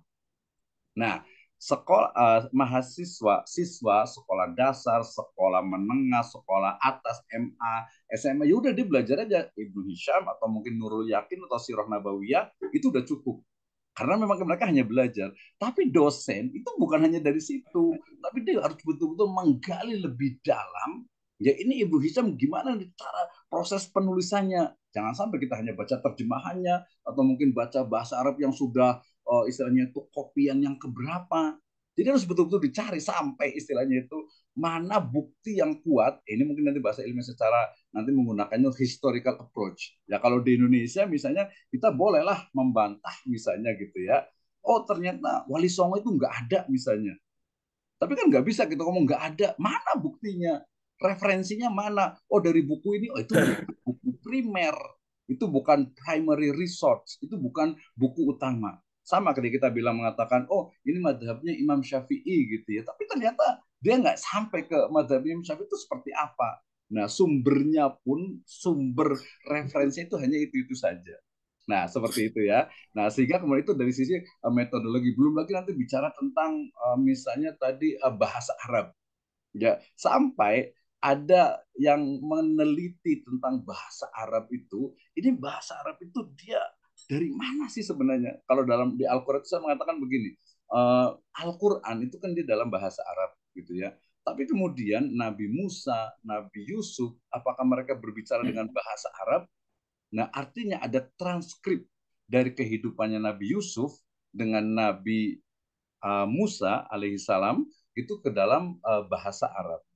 Nah, itu berarti dia perlu kajian itu lebih mendalam itu dalam metodologi penelitian. Ya. Nah, kemudian jawaban yang berikutnya adalah bahwa memang ya kalau di hadis dikatakan itu almaru ala dini khalilih, ya seseorang itu pasti terpengaruhi, ini terjemahan yang luas ya, seseorang itu akan terpengaruhi oleh cara berpikir lingkungannya dan juga mungkin institusinya. Sehingga kemudian betul kampus berpengaruh, tetapi dia ada persentasinya itu berapa persen. Ya mungkin kalau saya bandingkan itu sekitar 30%. Jadi kampus itu akan berpengaruh terhadap cara berpikir seseorang termasuk juga karya-karyanya. Ya, karya-karyanya gitu ya, sehingga kemudian ya kalau dia misalnya kampusnya itu tadi untuk belajar, ya udah belajar itu ya normal saja. Mungkin kalau salafiyah itu pesantren salafiyah ya, itu sosorogan gitu, ya udah itu aja terus, nanti akhirnya ngajar ke muridnya lagi, santri lagi seperti itu, nggak ada perubahan, padahal masyarakat itu berubah gitu ya, padahal masyarakat itu berubah gitu. Sehingga kemudian mau tidak mau tadi harus ada pengembangannya. Nah, kampus berpengaruh, kemudian juga cara berpikir kita, bacaan kita. Tapi kalau menurut saya yang paling kuat itu adalah motivasi kita itu untuk maju dan berkembang. Itu kalau menurut saya gitu ya. Jadi bahwa misalnya publikasi itu tadi Kenapa sih? Aduh Pak, saya nggak bisa nulis, saya nggak bisa bikin jurnal. Coba niatkan dulu lillahi ta'ala. Niatkan dulu kita itu menulis jurnal itu untuk dakwah. Orang lain itu biar bisa baca. Coba kalau dosen-dosen ini, alhamdulillah ya kita alaman haji salaf gitu ya. Kalau kita baca penelitian, saya hampir 10 kali ikut IGIS, Annual International on Islamic Studies, itu banyak sekali penelitian dari orang-orang akademisi tentang objeknya itu adalah salaf dan sunnah di Indonesia. Ini yang orang sunnahnya mana yang melakukan penelitian, ini orang salafnya mana yang melakukan penelitian yang betul-betul bisa dipertanggungjawabkan. Gitu ya. Jadi harus speak up ya, harus ngomong gitu. Jadi ini kalau misalnya, makanya saya semangat sekali kalau Radio Salim buat kampus, ayolah biar maju ya publikasinya gitu ya. Jadi ini dakwahnya terus dijelaskan, walaupun kalau saya lihat ya tahapannya memang ya pesantren dulu, kemudian saya yakin hampir semua pesantren itu sekarang buka perguruan tinggi. Nah setelah jadi perguruan tinggi akan berkembang terus gitu ya. Jadi jangan hanya berhenti sampai di situ gitu ya. Jadi harus terus berkembang. Nah sehingga kemudian tadi lingkungan kampus itu memengaruhi, kemudian termasuk kampus itu dalam hal ini adalah memang sistem manajemen kampusnya. Misalnya, sekarang ini S1 itu sudah banyak yang tidak menggunakan skripsi. Kemudian juga S2 juga sudah banyak tidak menggunakan tesis. Mereka sudah menggunakan jurnal. Beberapa kampus, ya ini kayaknya yang udah kuliah di S2 di kampus kan udah tahu ya, udah paham ya. Jadi semua mata kuliah itu, kalau Anda ingin mendapatkan kelulusan nilai A, maka cukup publikasi di jurnal. Dan saya yakin harusnya ada gerakan untuk mungkin menyunahkan jurnal, gitu ya. Jadi orang-orang yang jadi agar jurnal-jurnal itu dia betul-betul memang sunnah gitu ya, yang salaf gitu lah, biar bawa tuh kepada, oh ini ternyata bener loh, orang tuh nggak cuma jadi objek penelitian gitu ya. Termasuk juga kita kan biasanya kadang tadi cara belajarnya itu ya sudah kita dapat dari guru, kemudian kita ajarkan lagi. Udah, jadi dia cuma transfer. Ya kalau guru tadi nggak apa-apa, tapi kalau dosen ya kalau menurut saya tidak layak seperti itu. Karena tadi alimun mujtahidun ya fil madhab atau bukan fil madhab ya, tapi fil ilmi khos lah gitu ya, pada ilmu-ilmu tertentu. Makanya apa nih keahliannya? Mungkin ada ustadz yang keahliannya itu di Al-Quran, kemudian di tafsir, di usul fikih, kemudian mungkin di mustalah, di hadis dan lain sebagainya. Wah, ini tugas kita nih ya untuk bersama-sama. Ya, sehingga kemudian motivasi paling penting kalau menurut saya yang paling utama itu adalah dari diri kita sendiri. Ya, bahwasanya kalau saya selalu ingatkan tuh idamat al insan atau idamat ibnu adam in qatalu amalu ila bisalasatin, salah satu al ilmu yuntafa'u biya, ilmu yang menyebar gitu ya. Kita bayangkan buku kita itu sudah ada di satu library di Australia, ya ada di New Zealand, di British gitu. Jadi kita bisa mampu. Saya banyak sekali nulis buku itu ya, di terutama buku chapter itu. Jadi buku saya itu saya sempat nulis satu buku, ada buku itu nulis buku tentang tentang tasawuf gitu ya. Tapi saya ngambil chapter tertentu yang sebenarnya kalau orang baca itu sebenarnya kok beda gitu ya. Ya itu mungkin strategi gitu. Jadi buku itu tentang ilmu tasawuf, tapi di bagian lain saya bicara tentang di era digital sebenarnya itu ya. Nanti boleh lihat di Pusnas, lihat di Google Scholar, kemudian nanti pakai sister juga nih. Nanti kalau di Mahat Alinya ini jadi perguruan tinggi, tapi saya rasa Mahat Ali juga nggak ada masalah sih. Itu kan kebijakan aja, mau Mahat Ali mau sekolah tinggi, no problem ya, nggak ada masalah. Yang penting adalah dosennya itu betul-betul berkarya gitu ya, berkarya gitu ya. Nama ya terserah deh, tapi ada publikasi. Nanti kalau perlu ini jurnal tinggal bisa hubungi saya juga, kita bisa buat ini ya jurnalnya juga, insya Allah.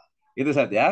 Jadi lingkungan, kemudian juga sekolah sistem. Tadi sistem itu misalnya begini, setiap mahasiswa tadi itu ya harus publikasi, ya nulis gitu misalnya gitu ya. Makanya ada medianya. Nanti Mahat Ali buat jurnal khusus Mahat Ali apalah ya namanya gitu. Itu untuk memotivasi untuk menulis gitu ya. Nah, kemudian nanti untuk kegiatan-kegiatan yang lainnya juga akan sangat itu di bagian struktural lah ya, manajemen untuk perguruan tingginya atau Mahat Ali-nya ini. Itu wallahu a'lam bishawab. Yang lain silakan. Baik, ada yang lain?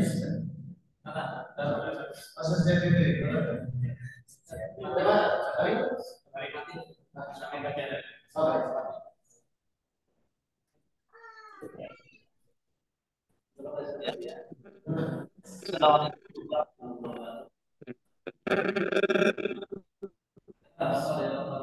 Dengar dokter ya.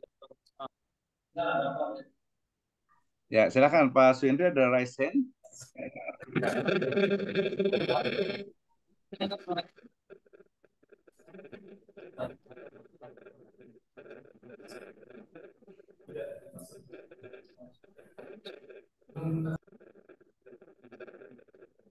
Kedengaran ya?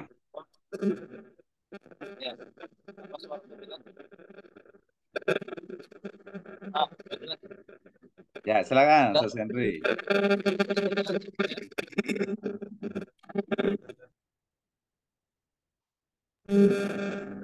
Ya, kayaknya agak gangguan ini ya.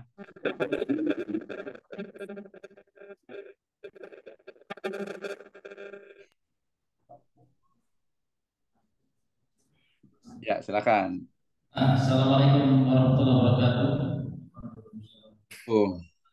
Terima kasih Dr. Wisnu yang sudah meluangkan waktu. Setelah presentasi yang luar biasa, saya kira ya untuk membuka cakrawala kita yang baru-baru ini. Dan Anda sudah berapa kali bisa beliau? Di antaranya ini kemarin latihan tentang teknologi yang penulisan itu. Terus yang selanjutnya ini pertanyaan Anda mungkin Dokter. Pertama, kan dokter selalu menyampaikan bagaimana supaya kelas itu menarik, supaya belajar itu menarik, memberikan kepada mahasiswa itu kritis dan ingin berkembang gitu kan. Sedangkan pelajaran kita di sini contohnya kan ajar fikih gitu kan. Fikih itu ya begitu, tapi kadang-kadang menjadikan sesuatu misalnya supaya coba sekarang buku ini kayaknya bagus nih, sempat kayak gitu. Nah yang anak pengen tanyakan mungkin dokter ya. Kalau di sini bahkan sebagian kita mungkin masih kasih tugas itu sama mahasiswa itu. Makanya sebagian ketika Anda masuk itu kerjakan tugas itu tugas baik. Masih kerjakan tugas. Anda pengen menurut dokter ini metode yang paling bagus yang disampaikan, misalnya metode pengajian paling bagus itu yang bagaimana dokter yang selama ini digunakan. Seperti itu mungkin bisa jadi apa namanya bahan evaluasi kita sebagai orang-orang yang baru mengajar di sekolah tinggi. Ini yang pertama. Dan yang kedua, tadi saya kira memang ya, saya merasakan di magister itu setiap mahasiswa itu wajib ada jurnalnya. Ya, di antara jurnal itu kalau misalnya kita sampai sikta berapa, nilai kita A. Seperti itu. Tetapi yang anak garis bawahi bahwasanya setiap kampus itu punya metode penulisan tersendiri. Jadi metode penulisan tersendiri, syarat-syarat tersendiri. Kemarin anak pengen jurnal saya di Serojul Fala, pengen sama dokter jurnal saya tentang tas itu. Tapi setelah saya komunikasi dengan pasca sarjana di PTI, biasanya penulisannya ada tanya juga dokter Terwato, saya kata dokter Terwato penulisannya sangat beda, katanya pasti akan menyesuaikan saat akhirnya saya kembalikan ke PTI. Nah, bagaimana seperti kita yang baru ya, saya sempat kadang berpikir itu kita harus mulai menulis, terutama jurnal, terus menulis, terus mahasiswa menulis, dosen menulis, tapi waktunya kayaknya agak sulit itu sekarang ini, karena Anda merasakan sendiri, biasanya kalau mengerjakan tugas itu kita butuh membaca minimal mungkin 10 atau 20 buku, terus baru ada gambaran untuk bisa menulis sesuatu seperti itu. Terus kalau kita misalnya sekarang tersibukkan dengan merojak pelajaran, apalagi misalnya kayak anak satu pelajaran yang belum pernah anak pelajari dan anak baru ngajar di situ baru tahun ini, nah itu sangat menyita waktu dan habis waktu kita. Belum lagi kita kadang-kadang sekarang tidak bisa istirahat dengan cukup gitu seperti itu. Nah ini bagaimana solusinya? Solusinya kita untuk menulis jurnal ya. Terus yang ketiga, ini tadi Dr. Wisnu menyampaikan bahwa kampus itu kan merdeka. Ya, kampus itu kan merdeka itu. Tetapi kalau saya ditanyakan sistemnya kampus pesantren itu saya kira saya sering menanyakan sama mahasiswa bagaimana keadaan kita ini sekarang pusat terlalu ketat seperti itu. Ini itu nggak boleh, ini nggak boleh seperti nggak boleh. Saya kadang berpikir di mana ya solusinya? Sebagai menjadi kampus merdeka dan benar-benar menghasilkan mahasiswa itu ketika lulus itu mereka memiliki karya dan bisa berkarya gitu. Nah sekarang ini yang kita rasakan kita itu memasuki mereka terus, mencetokin, kasih minum terus, nah ini minum sebenarnya mereka kayak gitu, minum terus. Jadi mereka kadang-kadang udah nggak bisa berpikir lagi kayak gitu. Nah ini yang ketiga, bagaimana ya menambahkan satu kampus merdeka dengan sistem kampus pesantren kayak kita gitu. Ini tiga pertanyaan. Barakallahu fikum, semoga kita bisa kemudian waktu dan membahas yang lebih spesifik lagi. Kemarin kayak penulisan apa sih tertarik ya kemarin. Nah, assalamualaikum warahmatullahi wabarakatuh. Waalaikumsalam warahmatullahi wabarakatuh. Terima kasih Ustadz Henry ya, Masya Allah, barakallahu fiik. Luar biasa sekali ada 3 pertanyaan ya. Mudah-mudahan sekarang memang beberapa orang itu cenderung memang pertemuan itu pengennya tuh offline ya. Tapi ya namanya teknologi itu ya mau nggak mau sekarang itu harus istilahnya online pun harus terbiasa, termasuk juga cara berpikirnya, termasuk cara kita menyikapinya gitu ya. Kadang kan kalau online santai dari apa santai atau nggak beberapa kurang fokus gitu. Beberapa dosen juga sama itu ya. Kadang kalau belajar apalagi mahasiswanya nih, tapi mudah-mudahan ke depan akan lebih baik lagi. Baik, ada 3 pertanyaan. Yang pertama adalah bagaimana sebenarnya metode pembelajaran yang student center learning ataupun student active gitu ya, agar mahasiswa itu mau berbicara gitu ya, mau ngomong, mampu untuk menyampaikan ide dan gagasannya. Saya baca di beberapa literatur ada buku itu lebih dari 97 metode belajar di perguruan tinggi untuk mahasiswa. Tinggal googling lah, banyak banget itu ya. Ada 97 ya cara mengajar di perguruan tinggi ya, tinggal dipraktekkan. Tapi yang lebih mudah itu adalah gini, manajemen kelasnya, manajemen dalam belajarnya. Mulai dari begini, misalnya saya punya waktu 100 menit gitu ya, berarti 2 SKS lah sebut saya, tapi ada beberapa kampus itu 100 menit ya udah dihitung 3 SKS. Oke, 100 menit berarti di awal 10 menit pertama itu adalah introduction, mukodimah, di mana seorang dosen itu harus mampu untuk menstimulus, membangkitkan semangat dari mahasiswa itu untuk belajar, termasuk juga urgensi dari materi atau topik yang akan kita ajarkan. Nah, ini 10 menit pertama.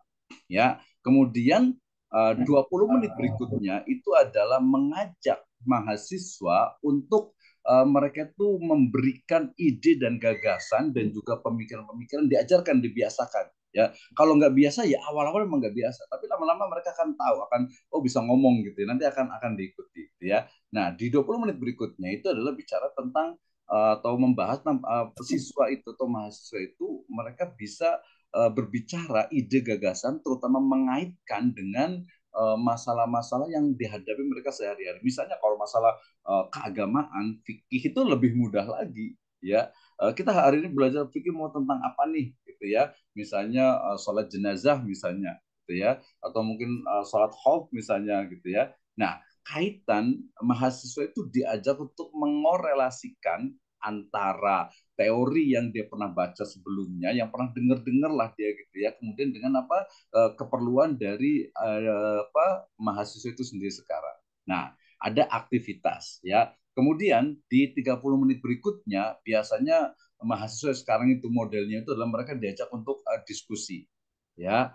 Kemudian 20 menit berikutnya nanti ada semacam conclusion dari dosen ya. Nah, terakhirnya baru nanti sama-sama memberikan sebuah kesimpulan. Hari ini kita telah belajar tentang sholat jenazah.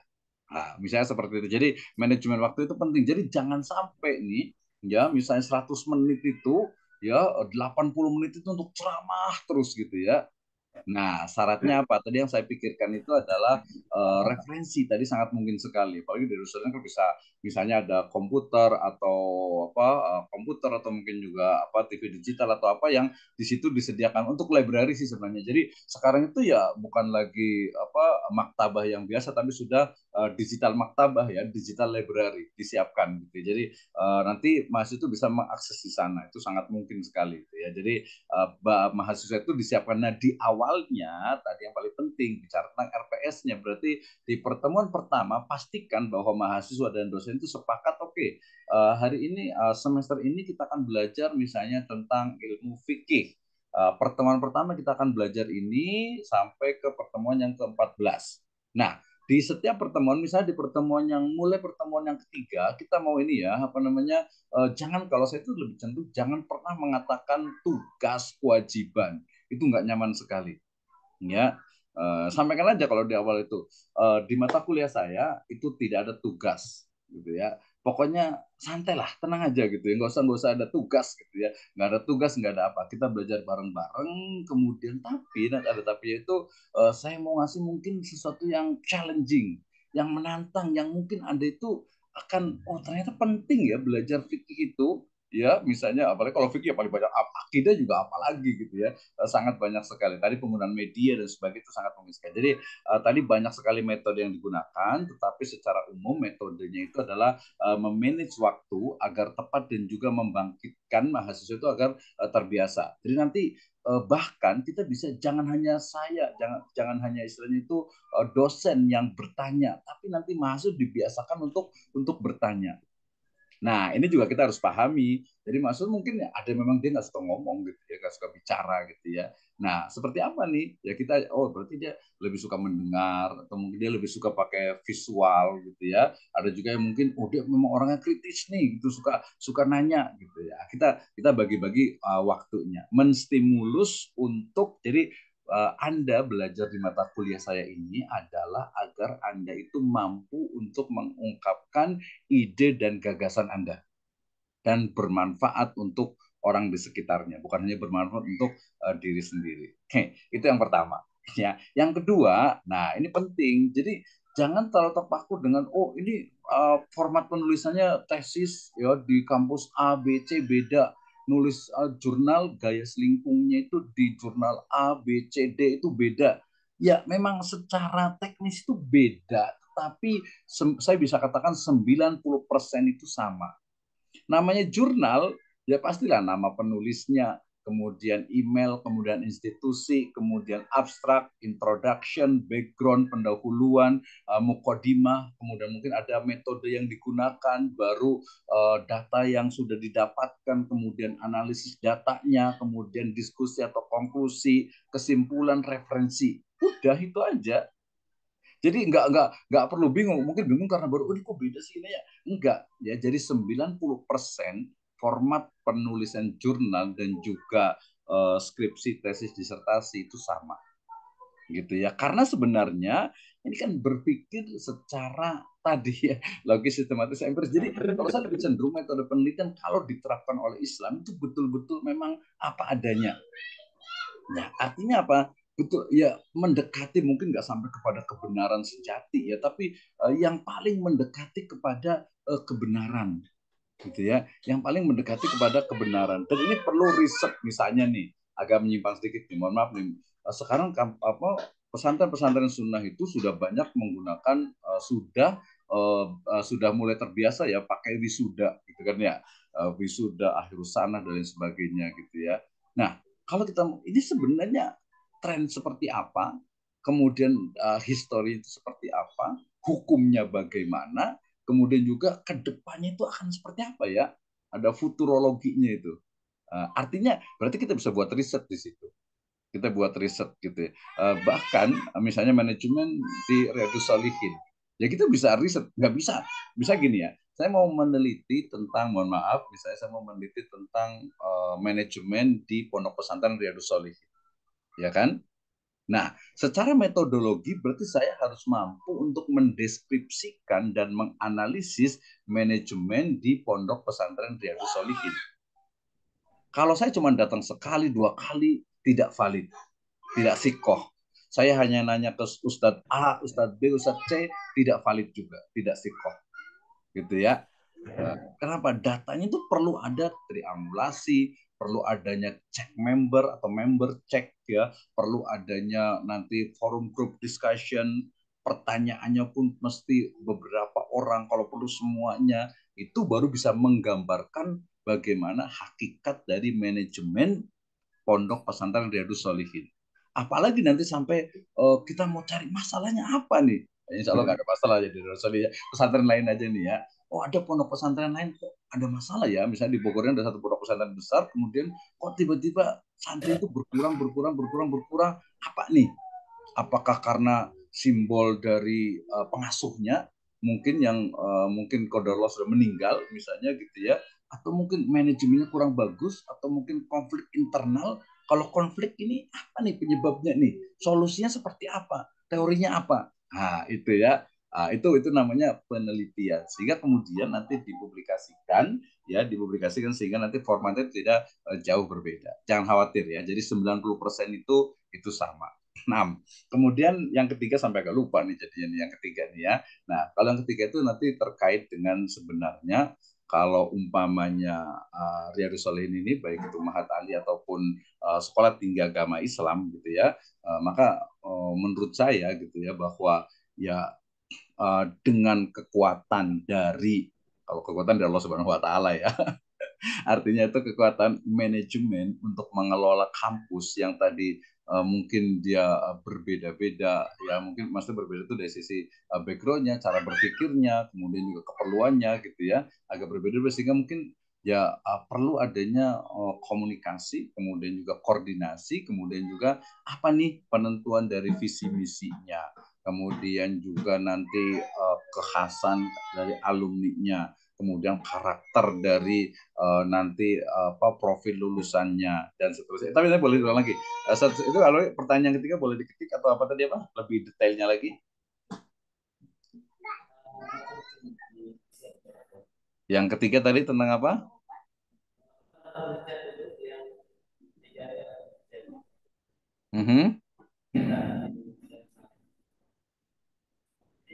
Tentang apa tadi pertanyaan ketiga?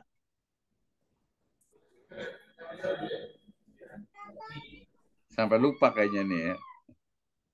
Oh iya, terima kasih. Nah, ini juga kadang ya ini mungkin ya karena kekurang pahaman terhadap kampus Merdeka dan sistem kampus pesantren ya. Sebenarnya gini, kampus Merdeka itu adalah kampus atau sistem belajar itu sebenarnya memberikan pembelajaran kepada, saya ulang lagi biar lebih jelas ya.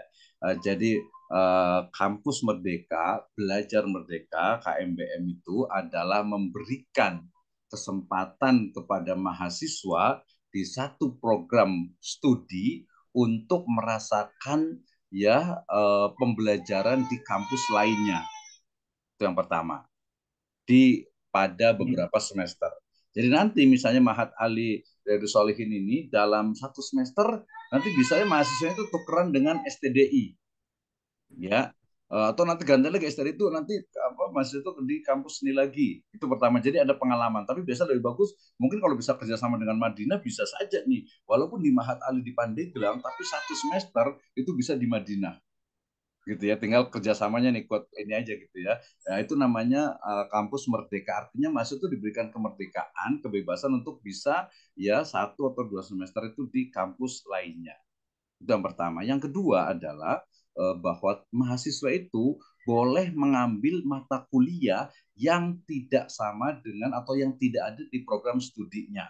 Misalnya nih, ya misalnya di Riyadhus ini pendidikan bahasa Arab PBA. Tapi ternyata anak ini dia pengen belajar tentang misalnya ekonomi syariah misalnya. Oh dia bisa tuh ya dalam satu semester itu dia bisa ke UIN, dia bisa ke mungkin STAI yang lain, atau mungkin ke institut, atau mungkin ke STDI, atau mungkin ke luar negeri, itu sangat mungkin sekali. Nah ini saya setuju justru saya. Artinya bahwa kita itu tadi mahasiswa itu bisa jadi kampus Merdeka itu sebenarnya memberikan layanan kepada mahasiswa sesuai dengan apa minat bakat yang dia miliki.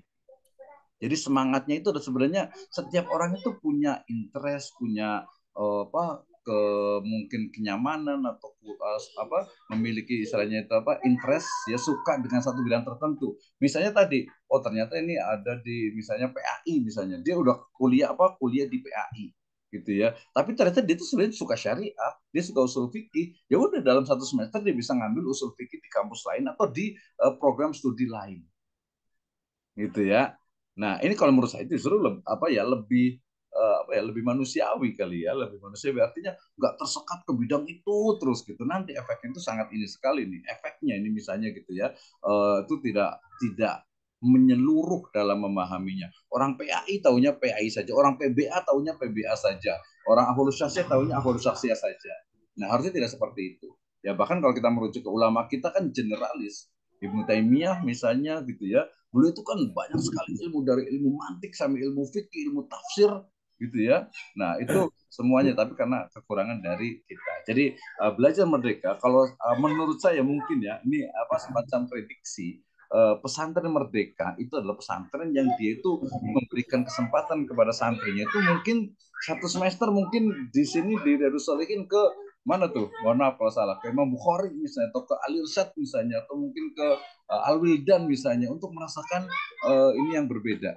Tapi kalau di belajar, ada kemudian juga menekankan kepada keaktifan dari mahasiswa atau santri itu sendiri. Ya, nah ini perlu dijelaskan dulu. Jadi kayak gimana sih kurikulum merdeka itu sendiri gitu ya. Tapi kalau yang di kampus yang berlaku, kalau di sekolah dasar dan menengah saya tidak tahu persis. Tapi kalau di kampus, belajar merdeka itu adalah memberikan kesempatan kepada mahasiswa untuk menguasai materi, menguasai kemampuan ilmu yang di luar program studinya.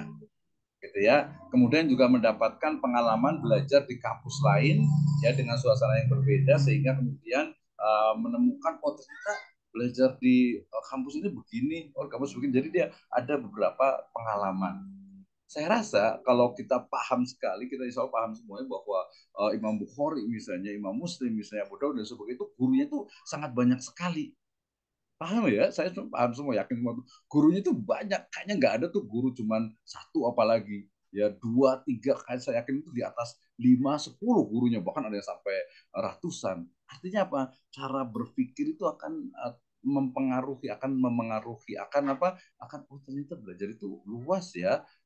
Ini pendapatnya, jadi tidak seperti katak dalam tempurung gitu ya. Kalau baru lulus aliyah atau lulus S1 ya wajar lah, tapi kalau kita sudah S2, sudah jadi dosen, kita pikir oh iya ya, ternyata ini loh pendapatnya itu ada beberapa pendapat, kita jangan ngambil yang ini saja. Kalau ngambil ini saja berarti ya sudah, itu pendapat dia saja gitu. Ada beberapa asatidzah itu yang kadang seperti itu gitu ya, ketika ada pendapat A, B, C, D, kemudian dia milihnya A gitu ya. Gak apa-apa sih, itu kan pilihan, apalagi masalah ikhtilaf gitu ya. Tapi kemudian tidak juga mengatakan oh ini yang ini nggak sesuai nih gitu ya. Itu mungkin bedanya di kampus seperti itu. Jadi lebih banyak menggunakan referensi yang tentu saja nanti diuji kevalidannya. Nah, setelah itu baru nanti digunakan untuk dijadikan pilihan. Nah, pilihan itu sebenarnya itu adalah fikih tafhimul ulama ala nusus minal Quran wa sunnah, atau al ilmu bil ahkam syar'iyyatil amaliyah al muktasab min adillatiha tafsiliyah. Nah, itu Ustaz ya. Jadi kalau di S1 yang belajar lebih banyak sekarang itu student center learning, di mana mahasiswa itu kita stimulus untuk mereka itu, kalau saya itu biasa ada 3, bukan hanya nulis, karena tidak semua orang tuh suka nulis. Ada yang suka ngomong, maka kita kasih suruh buat video pendek gitu ya. Ada yang suka dia kegiatan sosial, kita kasih sosial. Yang dia suka desain, kita kasih ke yang desain. Nah, itu Ustaz Henry ya. Wallahu a'lam bishawab. Nanti kita bisa diskusi lagi ya. Terima kasih. Kayaknya waktunya juga sudah lewat juga ya. Udah 51, udah mau zuhur. Silakan moderator, kayak gimana?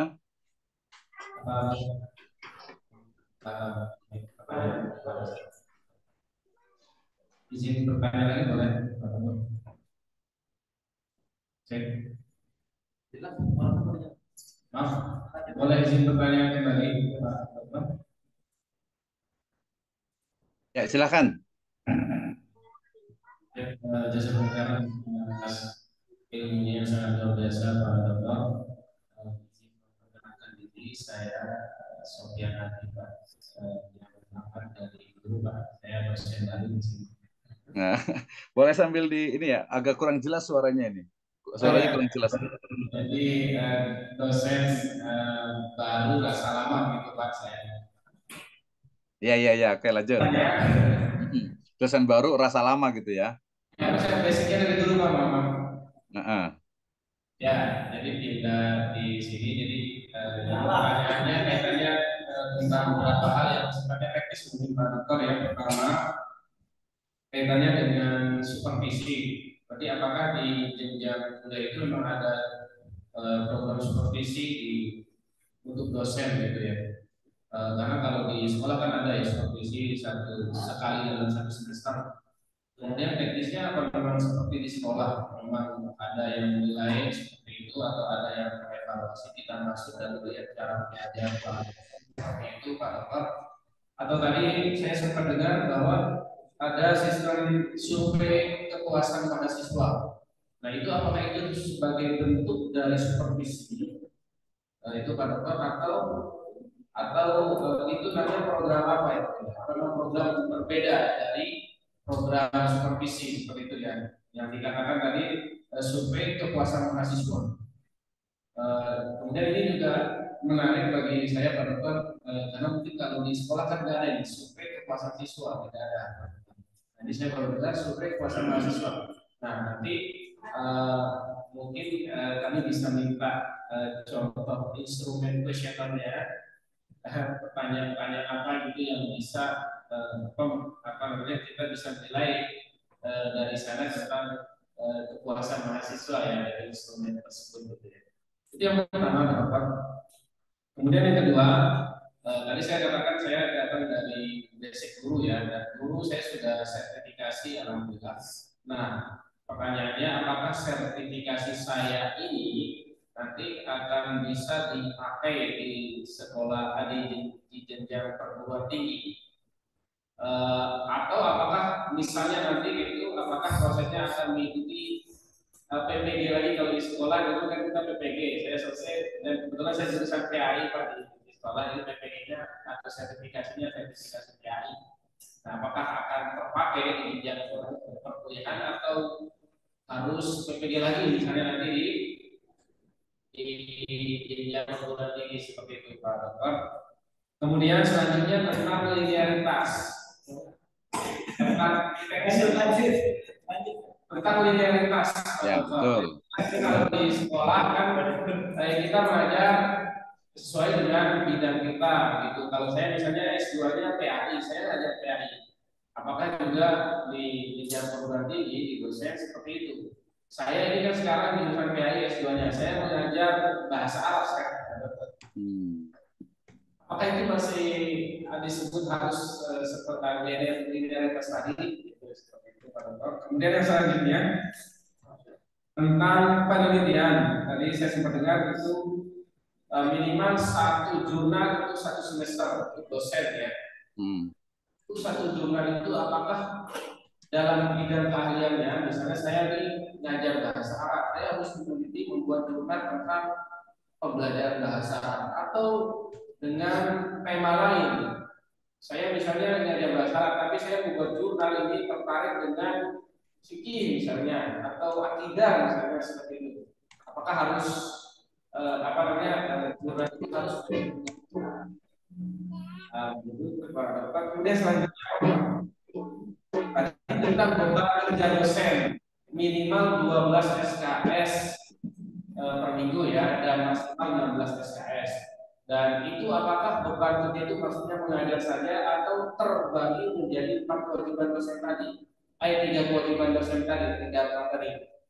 Bebannya kalau memang terbagi, bebannya atau presentasinya seperti apa? Mengajar bisa presentasinya misalnya 10 SKS, kemudian penelitiannya 2 SKS atau berapa SKS gitu. Maksudnya pembagian bebannya. Jadi beban ini apakah maksudnya beban mengajar saja atau beban termasuk yang 3 kegiatan tadi? Seperti itu. Kemudian selanjutnya tentang RPS. Kita kenal kalau di sekolah ya karena biasanya tadi ya. Ini mungkin apakah sama dengan progres atau prosesnya program semester dan apakah memang formatnya sudah baku dari pemerintah format RPS ini atau kampus membuat format tersendiri? Ya, kalau memang baku berarti kan kita tidak punya ruang untuk istirahat di sini Pak Dokter. Kalau memang sudah ada format bakunya dari pemerintah, ya seperti itu Pak Dokter mungkin sementara sebelumnya. Waalaikumsalam warahmatullahi wabarakatuh. Nah, terima kasih Ustadz ya waktunya ini. Ini banyak sekali borongan ini ya. Nanti kalau waktunya udah habis ini kan aja sudah lewat ini. Saya catat tuh ada 6 pertanyaan nih ya di chat room ya. Oke, pertanyaan pertama adalah terkait dengan evaluasi kinerja dosen. Nah, ini positifnya dari untuk akreditasi itu adalah bahwa dalam proses pembelajaran itu mesti ada evaluasi kinerja dosen. Yang lainnya juga sama, keuangannya, tendiknya, sarpras itu sama. Gitu ya. Jadi ada evaluasi kinerja dosen yang itu dilakukan setiap semester. Nah, kalau di kampus, di sekolah itu namanya supervisi, maka di ini ada survei oleh mahasiswa, survei oleh teman sejawat, sama survei oleh tenaga kependidikan. Itulah supervisi yang ada di perguruan tinggi khususnya untuk dosen. Bagian yang lainnya sama, ya. Ya, jadi ini banyak nih, banyak nanti kinerjanya. Nanti saya bakal kasih contoh untuk LKD-nya juga. Ya, laporan kinerja dosen, ya.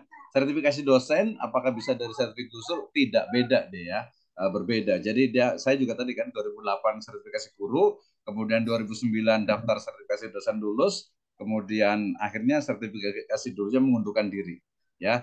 Jadi sertifikasi guru kemudian saya ambil sertifikasi dosen. Nah, sekarang ini semakin cukup berat ya. Kenapa? Karena 3 tahun mengajar baru boleh sertifikasi, kemudian harus ada TOEFL bahasa Inggris, kemudian ikut kemarin kalau nggak salah sekitar 3 minggu untuk pelatihan dan tes untuk kemampuan buat RPS, buat jurnal dan sebagainya. Intinya mirip PPG dengan yang ada di guru, tapi dia lebih detail, termasuk cara berpikir, kemudian juga metode pembelajaran dan sebagainya. Tapi kalau kampus kecil biasanya kesempatannya lebih mudah, karena tadi ada jatah 2 biasa setiap tahun untuk sertifikasi dosen. Linearitas dosen ini sebenarnya yang lebih tepat itu adalah ijazah terakhir dengan dia mengajar dengan publikasi. Ijazah terakhir, mata kuliah yang diajar dengan publikasi. Gitu ya. Jadi ya nggak apa-apa juga S1-nya misalnya pertanian, S2-nya PAI, ngajar ya PAI, berarti itu sudah linear termasuk publikasinya. Gitu ya. Nah, publikasi sesuai dengan bidang keilmuan, iya. Ya, yang lebih utama itu adalah jurnal, publikasi ataupun buku itu sesuai dengan bidang ilmunya agar lebih di situ lebih expert di bidangnya. Tapi kalau untuk dakwah, yang namanya dakwah nulis mah apa saja yang kita suka, yang kita kuasai, yang memang kita ingin sampaikan.